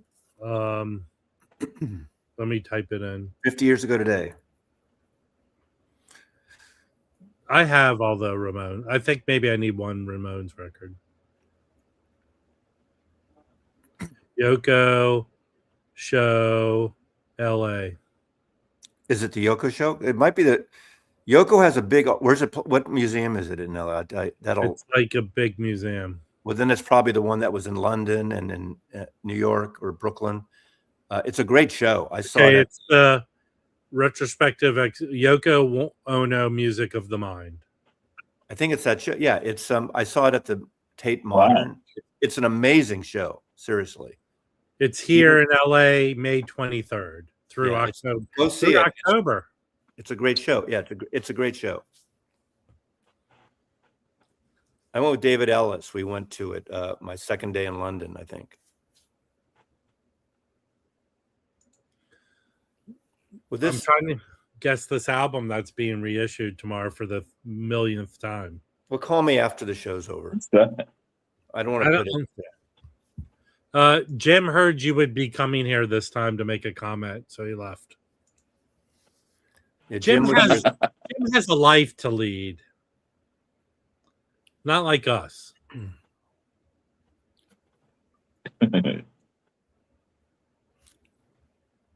I saw the Ramones played 3 nights at the Savoy Tivoli in North Beach when that first album came out in 76. And I went to 2 of the 5 shows. How old is Yoko now? She's like 94 or something, right? Something like that. Yeah, something like that. Yeah, she's now living up in upstate New York at their farm. Yeah, she's at a farm really? where she can run around with other animals. You know, everyone here has the album. If you don't have the album, if you're into the group, you have the album definitely. So you'll see it. She's tomorrow. not 100, is she? No, she's like 94. She's close up there. She's in, yeah. But I heard she has dementia, right? I don't know. I've heard something. I don't know. I heard something about that. Yeah. You know what record I kind of regret not picking up, and now I can't find it anywhere. It's the Chuck D and John Densmore collab. I would find that to be kind of interesting. I heard yesterday there is one record going for It's money. called Dope. There's a record going for money from Which Record one? Store. There's a Pokemon record. That seems to be going for some dough now. Yeah, that one sold out quick. Yeah. Dada sold out quick again. Yeah, but I did see Again. copies of it. In fact, I picked up one. I got a copy. I found a copy though. Yeah. This time. I didn't buy it, so I haven't heard this. Has anyone here picked up the Steely Dan live record? I haven't listened to mine yet. Very So rarely. I haven't opened mine yet. So. Very rarely there's an entire run of Warped records. That won't Well, no, happen. There may be a box. There may be a box that got but Mazzy, heated. think about this. With a lot of these titles, the pressure to get them pressed and out, that causes the warping because they rush through it. You're right. And also the packaging can cause it because Yeah. people say records aren't as good as what they were. But I tell you, in the 70s, they were doing millions of records, and there's a lot of bad records. And I remember the specific year in 73, the two records we had the most returns on, and we'd go through boxes and everyone would be bad, is MCA Records, Goodbye Yellow Brick Road and Quadrophenia. In those double packages and the booklets and all that shit, we would go through two boxes, and there was probably in those days of that double album 20 per box. We'd go through boxes and they were all fucked up. So that was like 53 years ago. So it's not just today. So back then there were boxes. Hey, all you young people, Warped records have been a problem historically. Mazzy's old and he remembers. Hello, Melinda Murphy. Yes, and all those old records you get that are warped, it didn't happen when they came out. It happened later. Hold on, I have to invite Harry. My warped one is the Romeo. I think I said that Romeo. What I heard of it though is I love Romeo Void. Always did. You know, vinyl is an imperfect format, really. Yeah. I hope they can fix it because I'm loving it. It's what I've heard of it so far is so good. So good. And it's recorded really well. So back in my day, I didn't have a chance to go to lesbian concerts. Did you go to Lilith? Did you go to Lilith Fair, Nancy? That is a reference to C-Matt, the artist I saw last night with Kimbo at Seattle. Hey, did you ever go to Lilith Fair? I never went to Lilith Fair. No? But I saw Tori Amos in person. I saw Sarah McLachlan in person. That's up there, yeah. In the 90s. I love Sarah. I have this first 3 or 4 CDs of both those artists. You know. Okay. Now there's someone here older than Mazzy who can tell us about his days going to lesbian concerts. Hey, Harry. Harry. You have no sound. Muted. You're muted. I went to a lot of Lilith Fair shows. Did you? Yeah, I went to like 2 years in a row, I think. Wow. They were good. Oh, yeah. I'm sure all those artists were good, and I love that stuff. Yeah. Yeah. And going back to the Steely Dan, I think is really good. Very well done for a live. You have it? Yeah. Is it warped? No. But every record on the Warped tour was. Listen, that Steely Dan album it's so well. It's such a great. I have the CD. I have the CD of it. I don't know how different it will sound on the vinyl. I don't know. I think it probably has. It's just more. Has a more realistic sound to it, probably. Like you feel like you're more there. Because I mean, I was listening to somebody else's copy, and I was like, "Wow." Hey, Rix, I don't have a problem with making it a regular thing, pointing out your horrible takes. But those Green Label and Capital records sound really good. But he's right about the pressings. He's right. Because in the early 80s, when they went for the purple label and they went back to the rainbow again, like those Beatle reissues in the early 80s, before CDs, those are really good pressings. I did find something yesterday that He's is right good. about that. Let me go grab what I found yesterday. I'm getting up. I'm walking to get it. Hey, Scotty, I've been meaning to ask you. Yeah. Are you familiar with an artist by the name of Stu? Just Stu? Stew, Stew. He had a band called the Negro Problem. No. Wait. Oh, No. oh man, Stew, he title was so sounds good. I familiar. wonder. I never knew what happened to him. He kind of Did you ever date anyone named Stu, Scotty? No. Stu. Hey. Stuart. No. Mm-mm. Hey, Scotty, have you ever Yeah. eaten a stew? Meaning a stew with meat in it, not a guy named Stu. Hey, so I found this, Harry and Mazzy. I found And is that a Wally? no, it's a What mono. record? What's that? It's an OG mono. Oh, okay. And what's the band? The Betzels. Nice. The lentils. Nice. Wow, that looks clean. Yeah. Not It's bad nice, for him. and here's it. Everything. There is you go, solid. Steven. I find an OG model, but it's not clean like that. Nice. Wow. And even the cover's in nice shape. Wow. If you want to sell that, let me know. Yeah, mine's cracked. I'm Mine's gonna put it crackly. in my next auction. I'm putting it in. Because And I will refresh. I promise I will have a box. refresh. I don't need another mono copy of it. It has some. It plays great. The music nice and loud. It has some leaching on it that causes like intermittent slight noise, but it I plays still really like the stereo version. Me Hey, too. Rob, did you hear what I said? I said, I promise I will refresh. What do you mean? Remember how I gave you shit at the last auction? We don't have to go into detail about it, but you know. Look, here's the one thing. Playing favorites, that's not my deal. No, I never said you did. No, I didn't say that. I Well, was that's just saying kind of that obvious. I thought you missed something, that's all, but it was me that missed it. So Like I own again, it. I'm owning it. All right. If Melinda's still here, I'm going to ask her. Did you do the update or the upgrade on the crossovers? Let me know and what you think of it. What are you talking about? We've got the same speakers, and finally the upgraded crossovers came in stock. Oh, did you? But you haven't got it yet. Yeah, I already put mine in. Oh, so what's the difference now? I noticed more bass. I didn't have to use the sub as much. Now, how does Oh the my upgrade? God. What? Yeah, Jim is short. Marty and Jim. Yeah. Yeah, Wow. yeah, Marty's having a good time. It sounds like went to Amoeba. Yeah, but he can't carry the records with him. He's gonna. They kind of look like the twin. That look like that. What's the name of that movie, Twins, with Danny DeVito and Arnold Schwarzenegger? Yeah, there. I don't think you can see how much taller I am. Where he's not, but maybe I'm an inch taller than him. Oh God. These two. Oh, I like that Stanley Tucci said something.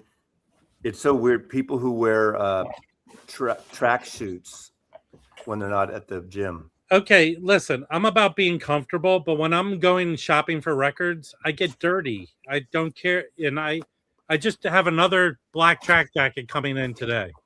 Of course you. That'll make 6. All right, Yeah, so that's yeah. the box. That's the box that came in. And these are the old backing plates, Yes. and then this is the old crossover. It goes in Out each bag. speaker or just one?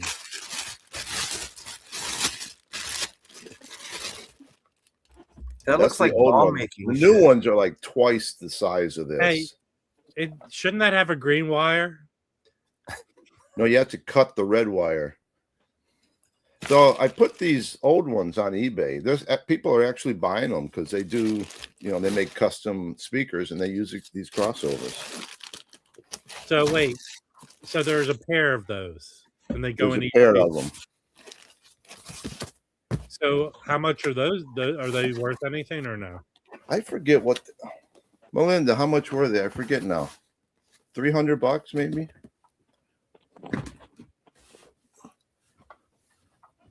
Hey, Mazzy, I'm going to see Cracker on Saturday.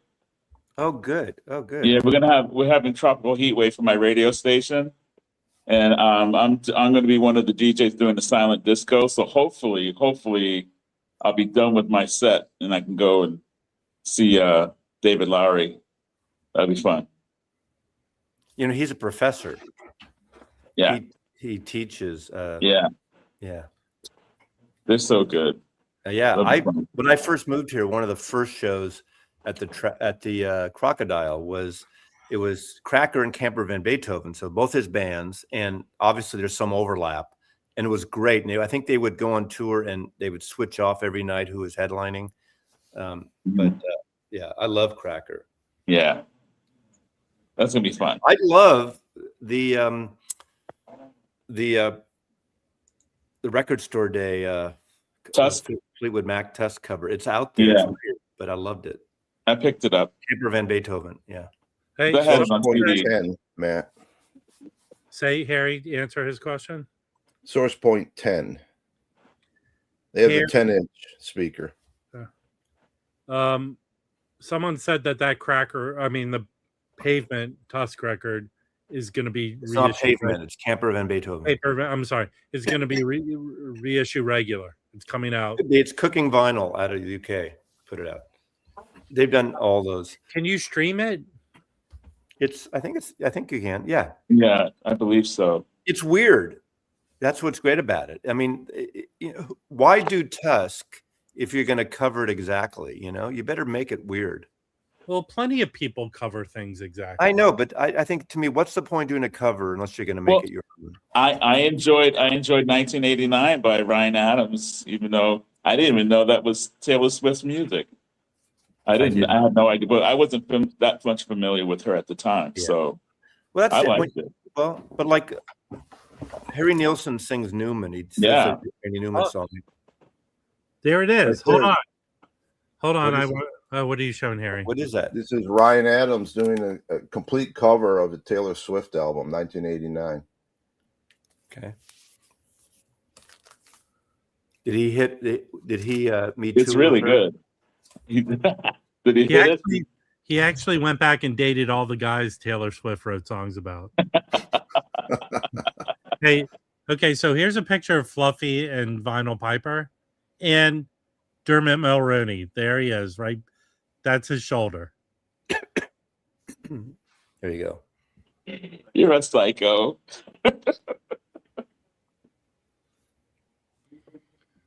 So, well, there, like, I have the Shelby Lynn record that she did, Dusty Springfield, The Dusty Springfield, yeah. and she has her take on it, but they don't sound horribly different than Dusty Springfield. I think her best album is I Am, Shelby Lynn. Yeah, it's nice. That's really good. Yeah.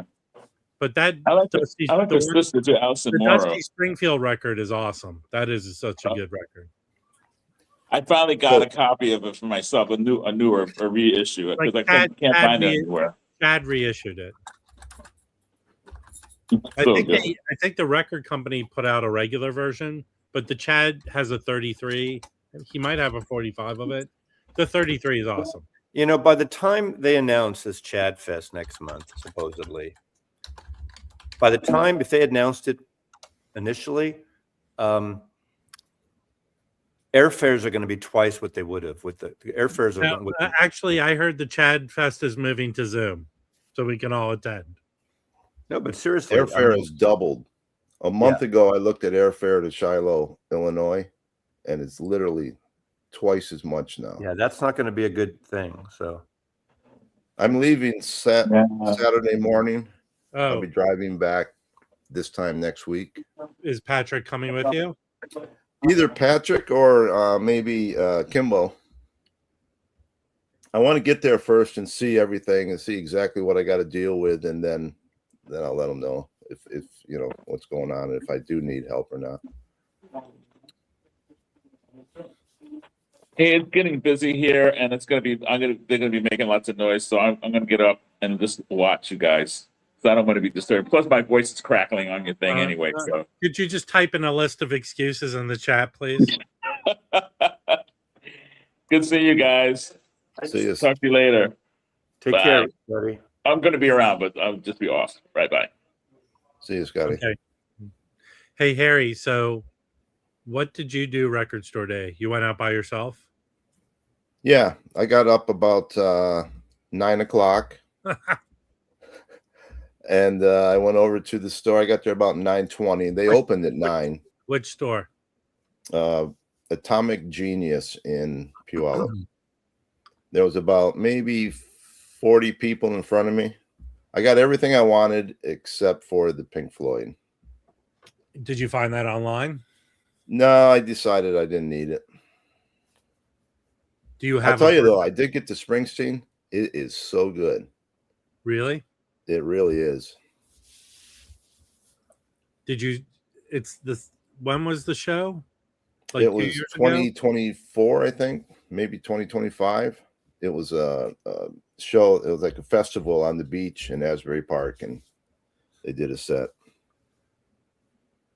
When you saw him this tour, right? Yeah, It was very different.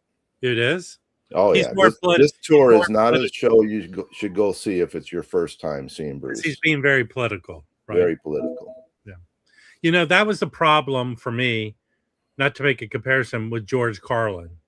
When you saw George Carlin the last few years of his life, he was just angry. Yeah, I saw him. Yeah. Yeah, he was. I mean, the humor was deafened by his anger. So, but a very funny person. So, and what else? Brilliant. What else did you get? I got the Dada, of course. Geez, I can't even think now. I got 2 Zoetrope George Harrisons.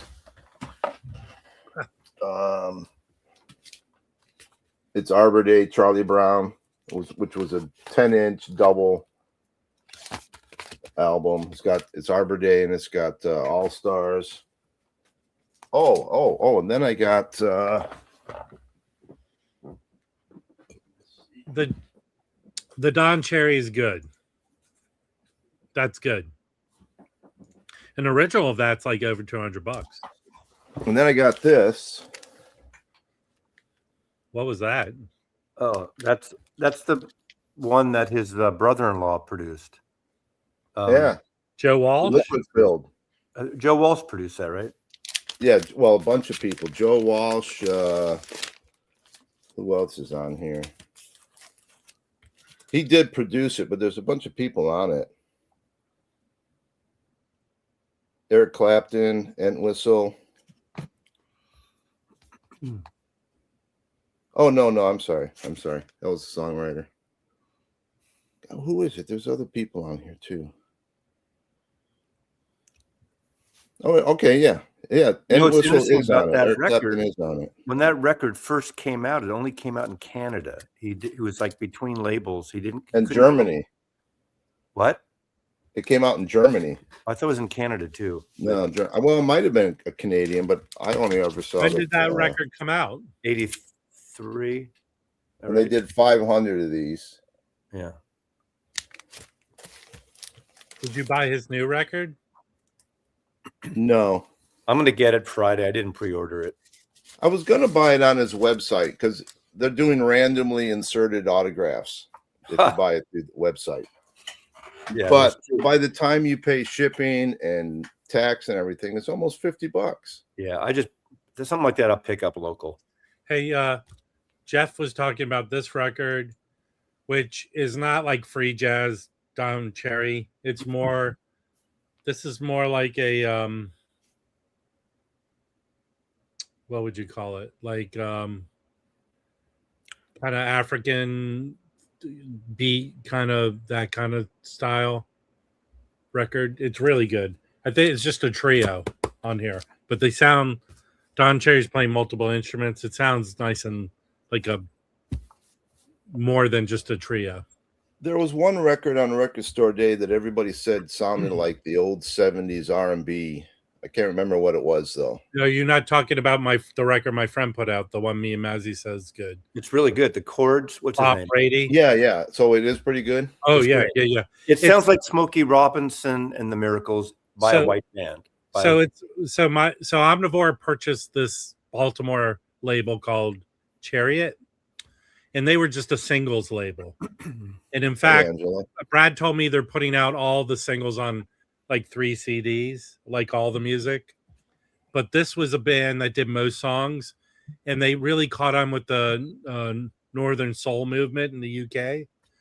And the lead singer's a white dude, but he sounds very Smokey Robinson. But the songs kind of veer between, the Miracles, but also like not Paul Revere and the Raiders, like those kinds of bands in the late very 60s. pop rock, but in like Hmm. with a soul, with a Yeah, like northern. I mean, it really is good, and it's not expensive. Was it a record store day only? I'm sure they'll reissue it after, but I don't you think it's can a hard find one to copy. get. You can still get it. It's not. Yeah, a hard it's not hard to find a copy. I think Yeah, it's yeah. a little under the radar, but Angelo Kelly, did you buy any Record Store Day records? Kelly, Angelo Kelly. Yes. Did you see his picture? It looks Well, like James Bond. He posted a picture where he looks like he's James Bond going to a casino. Listen, if Angelo Kelly's cast as any character in a James Bond movie, it's not James Bond. It might He be looked like pretty good in that tux, though. the Springsteen. Congratulations on your tour and your album. Harry saw the Springsteen tour. It's he's always political, but this is a strictly political tour. Harry saw Well, it. and there's like 2 or 3 times where he does a speech, but every song that he picked has a theme to it. Yeah, everyone Todd Lost Mixtape did a great video talking He about the songs. Well, Schnee, they're putting out this record in the box set on CD, so it is coming CD, but it'll be in this Chariot 3 CD thing. Lavelle. So here's what I've listened a little bit. This whole thing that Impulse is going to put out of these tapes this dude recorded, that one is very archival sounding, but the Charlie of the French tour, that sounds good. That one is good. Yeah, the Tenny ones, those sound very. People have to realize the difference between an archival recording. Before you get like a Coltrane box like that, go buy all the Coltrane records. You'll enjoy them more. But if you're a freak and want everything Coltrane, that's what those records are for. Here's the I'm deal. not that immersed. I'm not going to get that. I'm not criticizing archival recordings. Here's what I'm criticizing. The Record Store Day releases that people put out, not really stating they are archival. Yeah, I agree with that. They should do that. And I was a big pusher for please drop some tracks so we can listen to them. I agree. I think that really is not a good thing to do. Putting out, there's a record that Chet Baker recorded because he needed the money. Albert's House, and there's a guy who just paid for the record and owns the rights. And every bunch of years, the guy re-releases it. Chet Baker had no teeth in his mouth when he made that record. Seriously. Oh, yeah, I know. It's a horrible sounding record, horrible music. Everything about it is bad. Yeah, it's a sad story. Well, that's not true, Ricks. The Pink Floyd bootleg that just came out, it sounds really good. I mean, it's definitely a bootleg. The guy that taped it from the wheelchair. I didn't buy the Record Store Day, but I have it on the box set on the Blu-ray, and that's a great show. Unfortunately, Pink Floyd didn't do really many live recordings, unfortunately. Yeah, here's the thing about the Coltrane in Seattle. He's basically playing a Love Supreme. That Charlie release, which they released last year, I have, so I didn't buy the box, but I might, now I might pick it up. As the Love Supreme, and it sounds good. It's Coltrane Seattle is good. Partly, a lot of those are the Penthouse, I think, and they're off the board. They had a Sunday night. Those sound good. Sunday night radio shows. That's why they're good. It seems like the Showcase Club recordings are a notch. I don't think they're truly archival. They're just a notch below. Yeah. Springsteen's great. I think Springsteen's great still. I'm not a Springsteen fan. My buddy is uber I am too. I've seen, but I did go see him live, and I get it. I get why he's Springsteen. Everyone I know who saw the It's like show, a Harry revival show. and Todd, yeah, loved all this tour. People are loving it. You know, A few people got that cream one. Can you I say didn't how? even see that one. And when I went to High Voltage, they had, I bet they had 100 or 150 Taylor Swift 7-inch.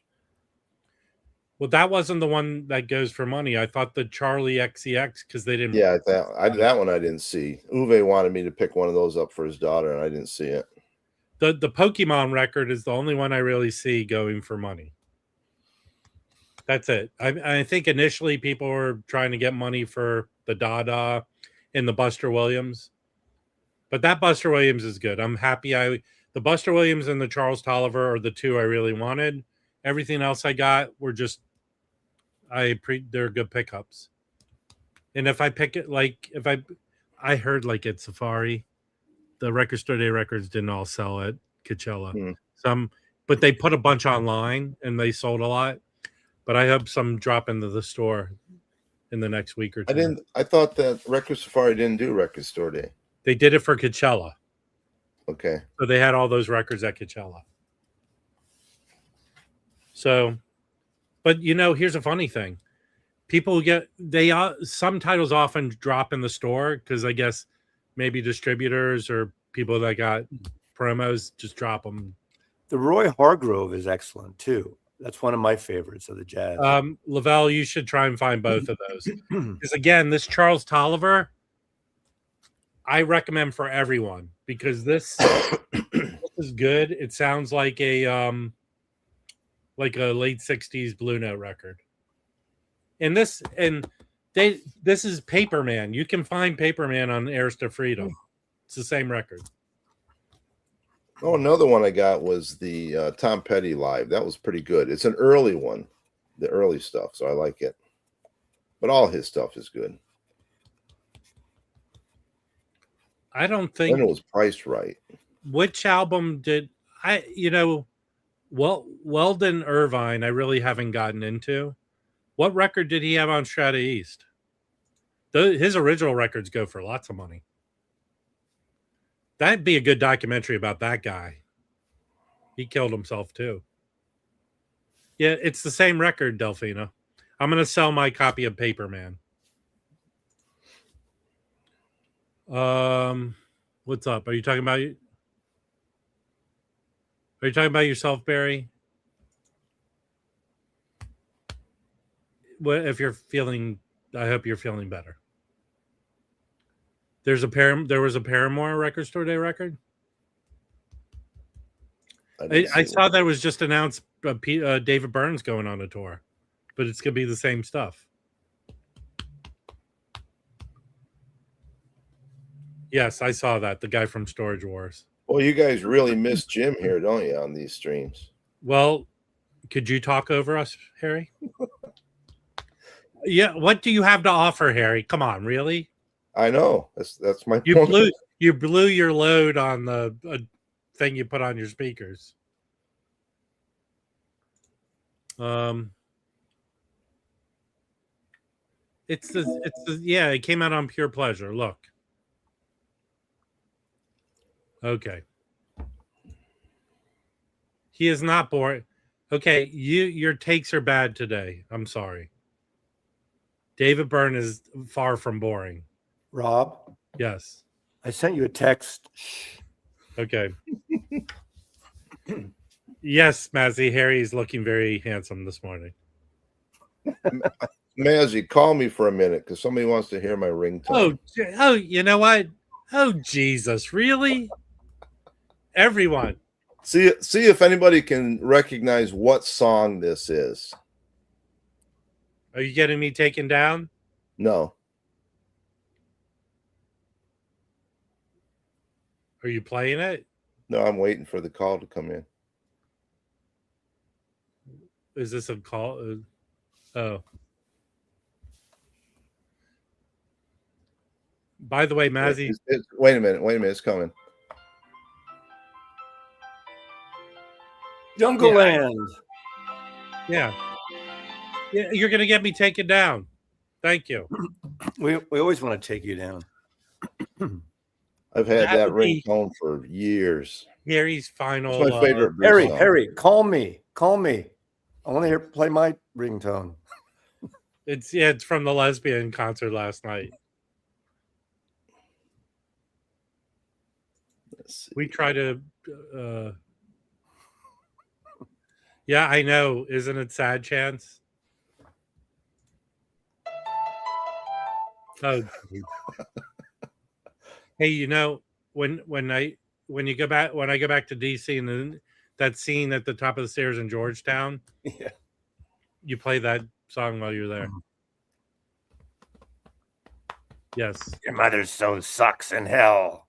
How much is left on your tour, Angelo? He's done. He's done? I was That's what he said. comparing the last night seeing CMAT to Angelo Kelly's tour. Do you have a big lesbian crowd, a gay and lesbian crowd in Yes. your audience, Angelo? Angelo's playing the next Lilith there. Is that still going on? Well, there's No, I a don't think so. documentary that just came out this past year. It's the anniversary of it. And there's a new Tori Amos record, a new Sarah McLachlan, all those, you know.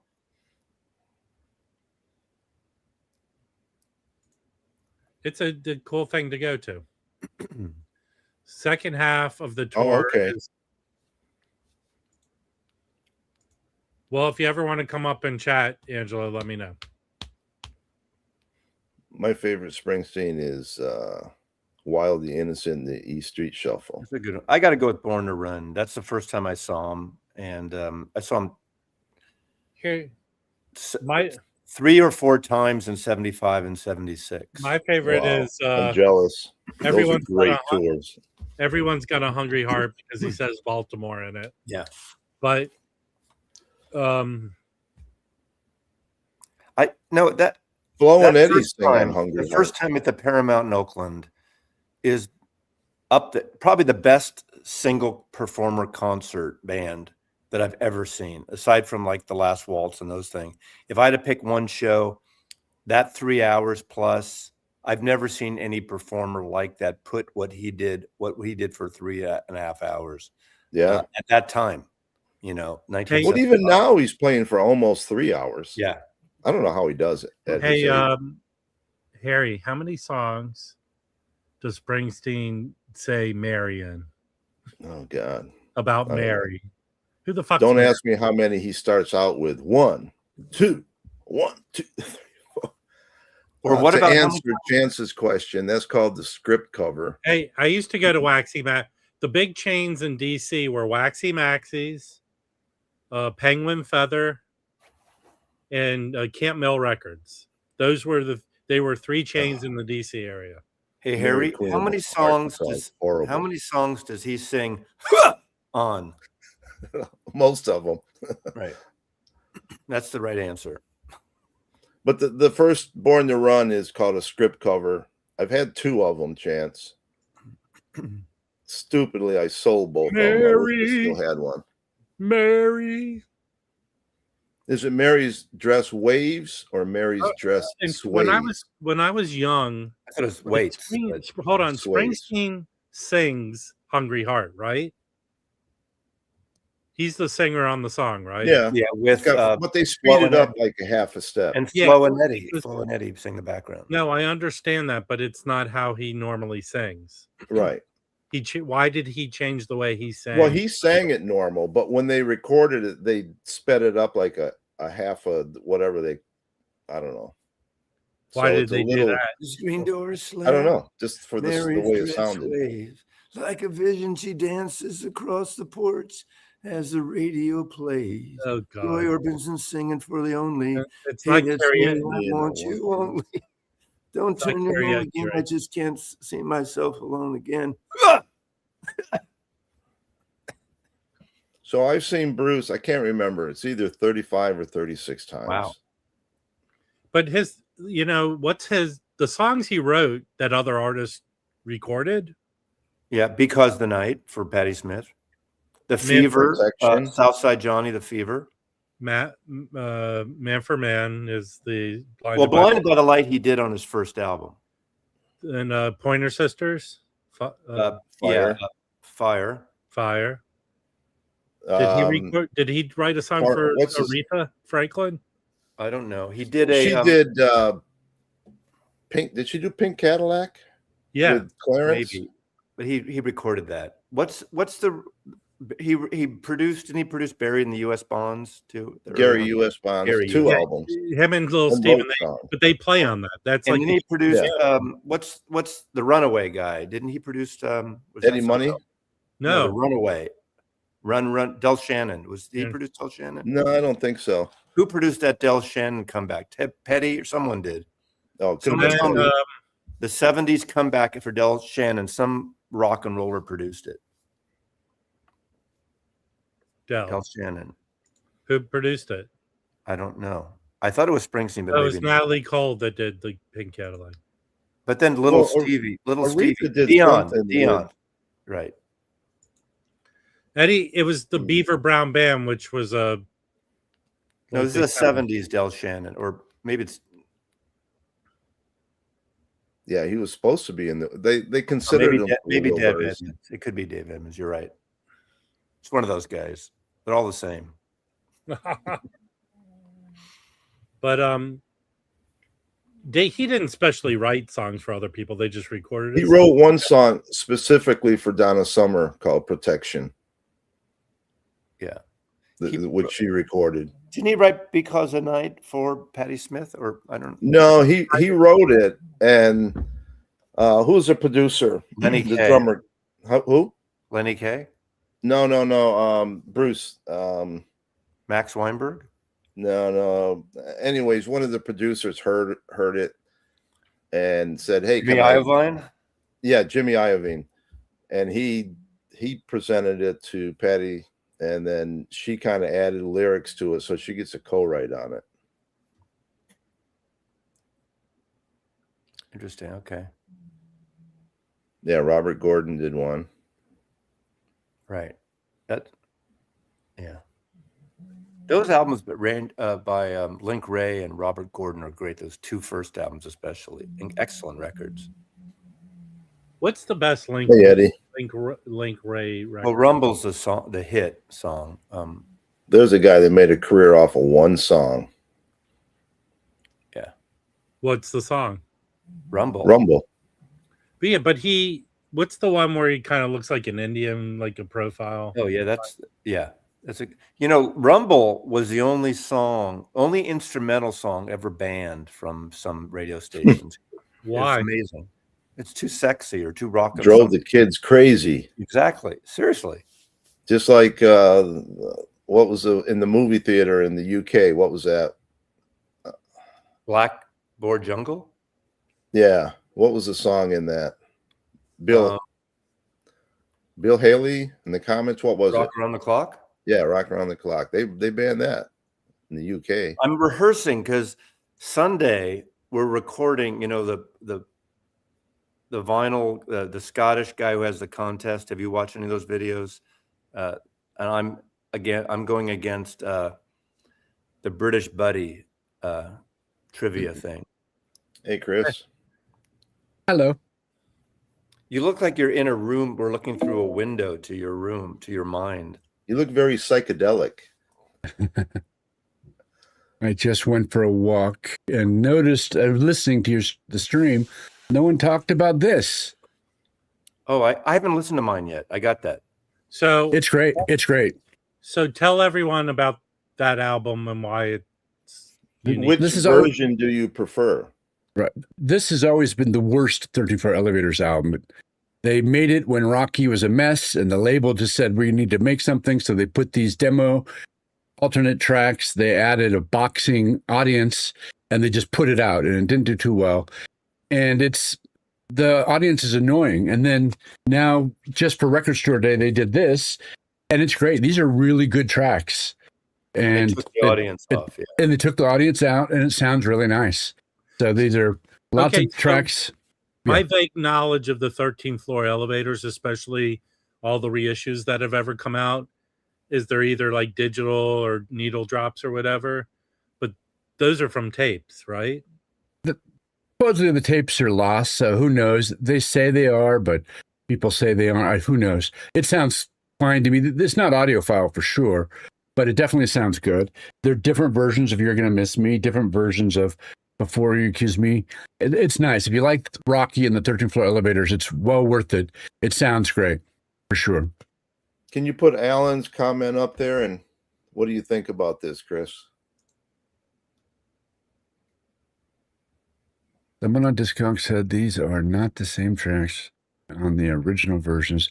Someone said that in a message group as well. I don't know. I haven't played them side by side, but I streamed this yesterday, and it was great. But I didn't compare them. Well, wait a second. Where would, if they're the same songs, they're not the same tracks used with the canned It audio? could be alternate takes. Right. But- So but they someone have kept said alternate takes all those years of that. So right. Someone Or- said that they were different. Or they found tapes that had these songs on it that were the same songs.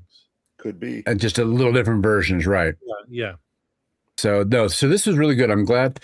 I went to 3 record stores in LA. None of them had this. Then I drove to Vegas on Saturday, and the first store I went to had it. But I was surprised no one had this. I Now- saw Rocky once at Bumper Shoot. I remember when he played at Bumper Shoot. Yeah, it was good. He couldn't talk, but he could sing. But the Charlie, Reaching with them, Adam actually, Brain. it's the same. Charlie has been doing a great job the last 5 years reissuing their catalog. Like, this is the same company as that 13th Floor Elevators. And I think they've been doing a great job. Charlie, as far as a 13th Floor Elevator fan, they've been killing the 13th Floor Elevator catalog over the years. Over the 15 years they've had the rights, people have been very upset and saying they're master tapes and they're not, and just hacking up these releases. But the past few years, they've been good.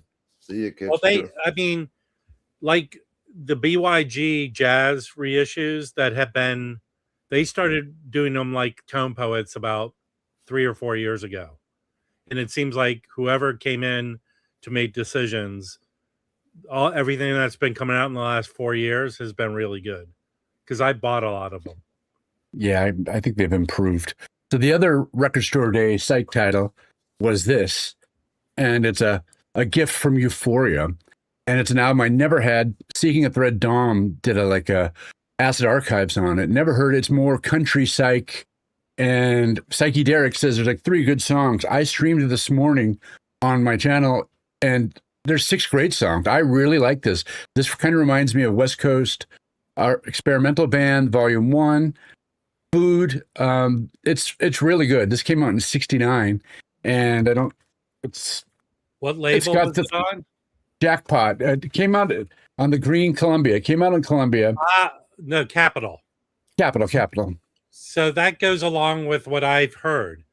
Capitol didn't sell them as cutouts or hole punches. They destroyed all those records, creating a case where these records go for money. That's what I've always heard. I don't have an OG. Now I need an OG because this was great, way better than I thought I was going to be. And 6, out of 12 tracks, 6 were great. I don't know how many good tracks makes a good psych album. I would say 3 maybe, but there's 6 good tracks on here. So since that's Jackpot, what they usually do is they reissue it again. So like with the what's the yellow covered one that came out a few years ago, Record Store Day?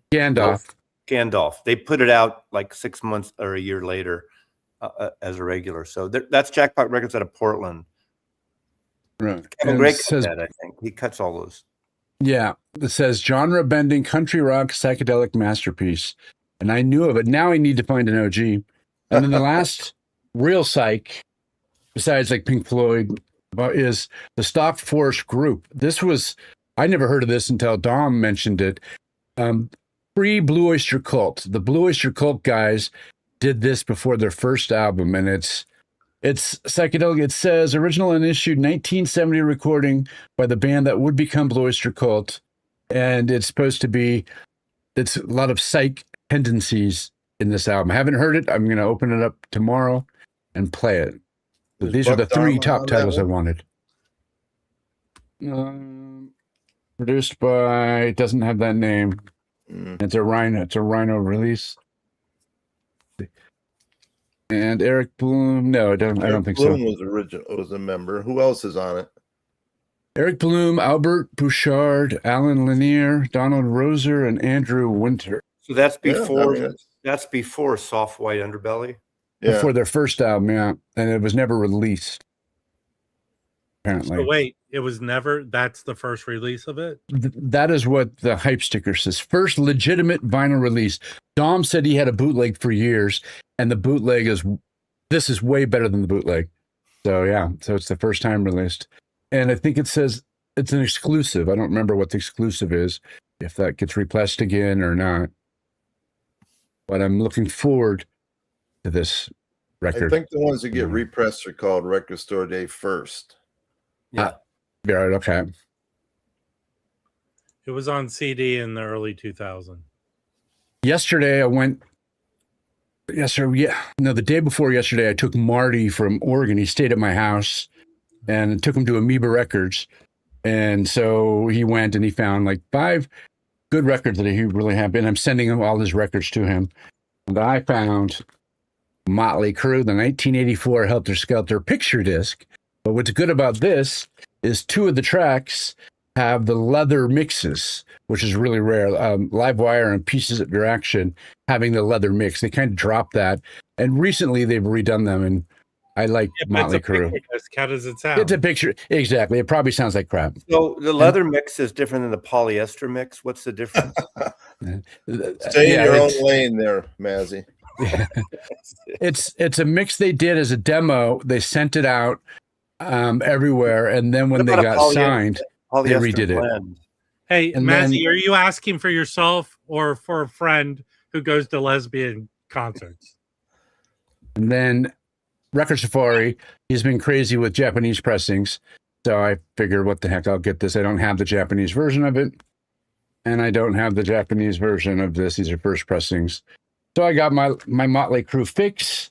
And then while I was there, Rocky Erickson, it's a boot from 1992 that I've never had this particular one. I have most of them. And I did not have that. And the last one, Def Leppard, Rock of Ages, 12-inch single, 45 RPM. This is a guilty pleasure. They had Pyromania on the wall for $175. The U.S. first with hype. That was $1 record, 10 years ago, and they had it on the wall for $175. But I pretty much pick up all the 45 RPM rock 12 inches I could find.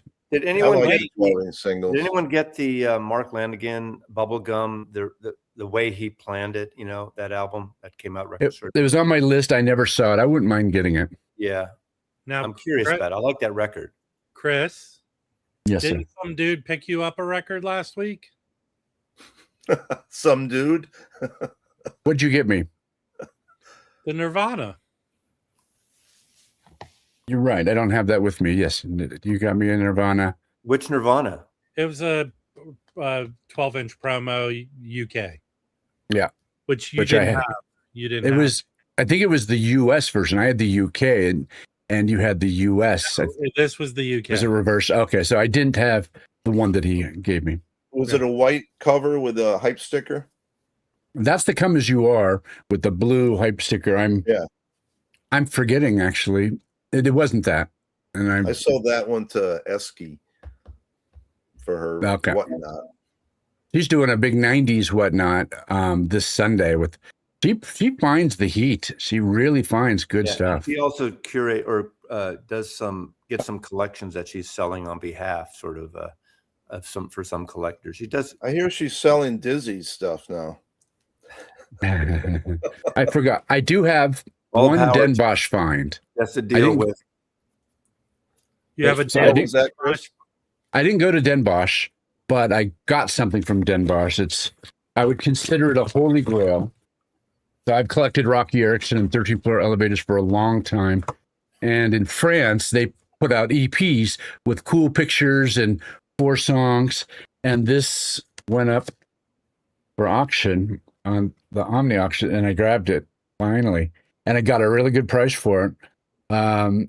It's 4 songs, came out in '66 before You're Gonna Miss Me was a hit. This Wow. was called the Reverberation EP, That's cool. and it as an elevator fan, people have always hated it because there's no Rocky there. It's like some stock photo, but it's so rare and hard to find, and it's on the French Riviera. And I have all the singles, the 13-foot elevator singles, and the white label promos. So this is the last major item that I needed. So pretty happy with it. Congratulations. I'll be doing a video about this So and my Rob, 13-foot elevators. will you recap the entire show in 1 minute? Okay, you want to hear this? Mazzy went to a lesbian show. Harry put on a pacemaker on his speakers. and Chris went to Vegas and picked up 3 records. Did you buy anything at Wacky Packs, Wax Tracks? Wax Tracks. I forgot what I bought. I bought one thing. There wasn't really anything. He was really nice. The old man was there. He had headphones. He was watching a movie. The son was running it. The old man's really slow now. And the son, he goes straight you give him 3 records. He goes to Discogs. He's like, okay, that's $20, $50, $60. How about 120? And you go, how about 100? He's like, okay. And that's the second time he's been very fair with his pricing. He's definitely Discogs medium, but then you can talk him down a little bit from that. So it's worth going. Hey, I'm gonna play the Vinyl Piper game right now. I want there's a record I want to find, and if anyone can help me find it, I would appreciate it. It's a Larry Young record called Lawrence of Newark. If anyone ever sees a copy, let me know, please. Thank you. Maybe you could trade for an ad in Record Collector News. I want to go the old-fashioned way. My ad is on page 4. My wanted ad is on page 4 of every issue. How's that worked out for you? It's been great. It's cost me a bunch of money, but I'm finding stuff that I've never been able to find. Right now, what I have is all these rare Northwest Psych albums that there's only 50 or 100, so nothing's happening. So I'm going to change it up. Jim wants me to have an ad by tomorrow.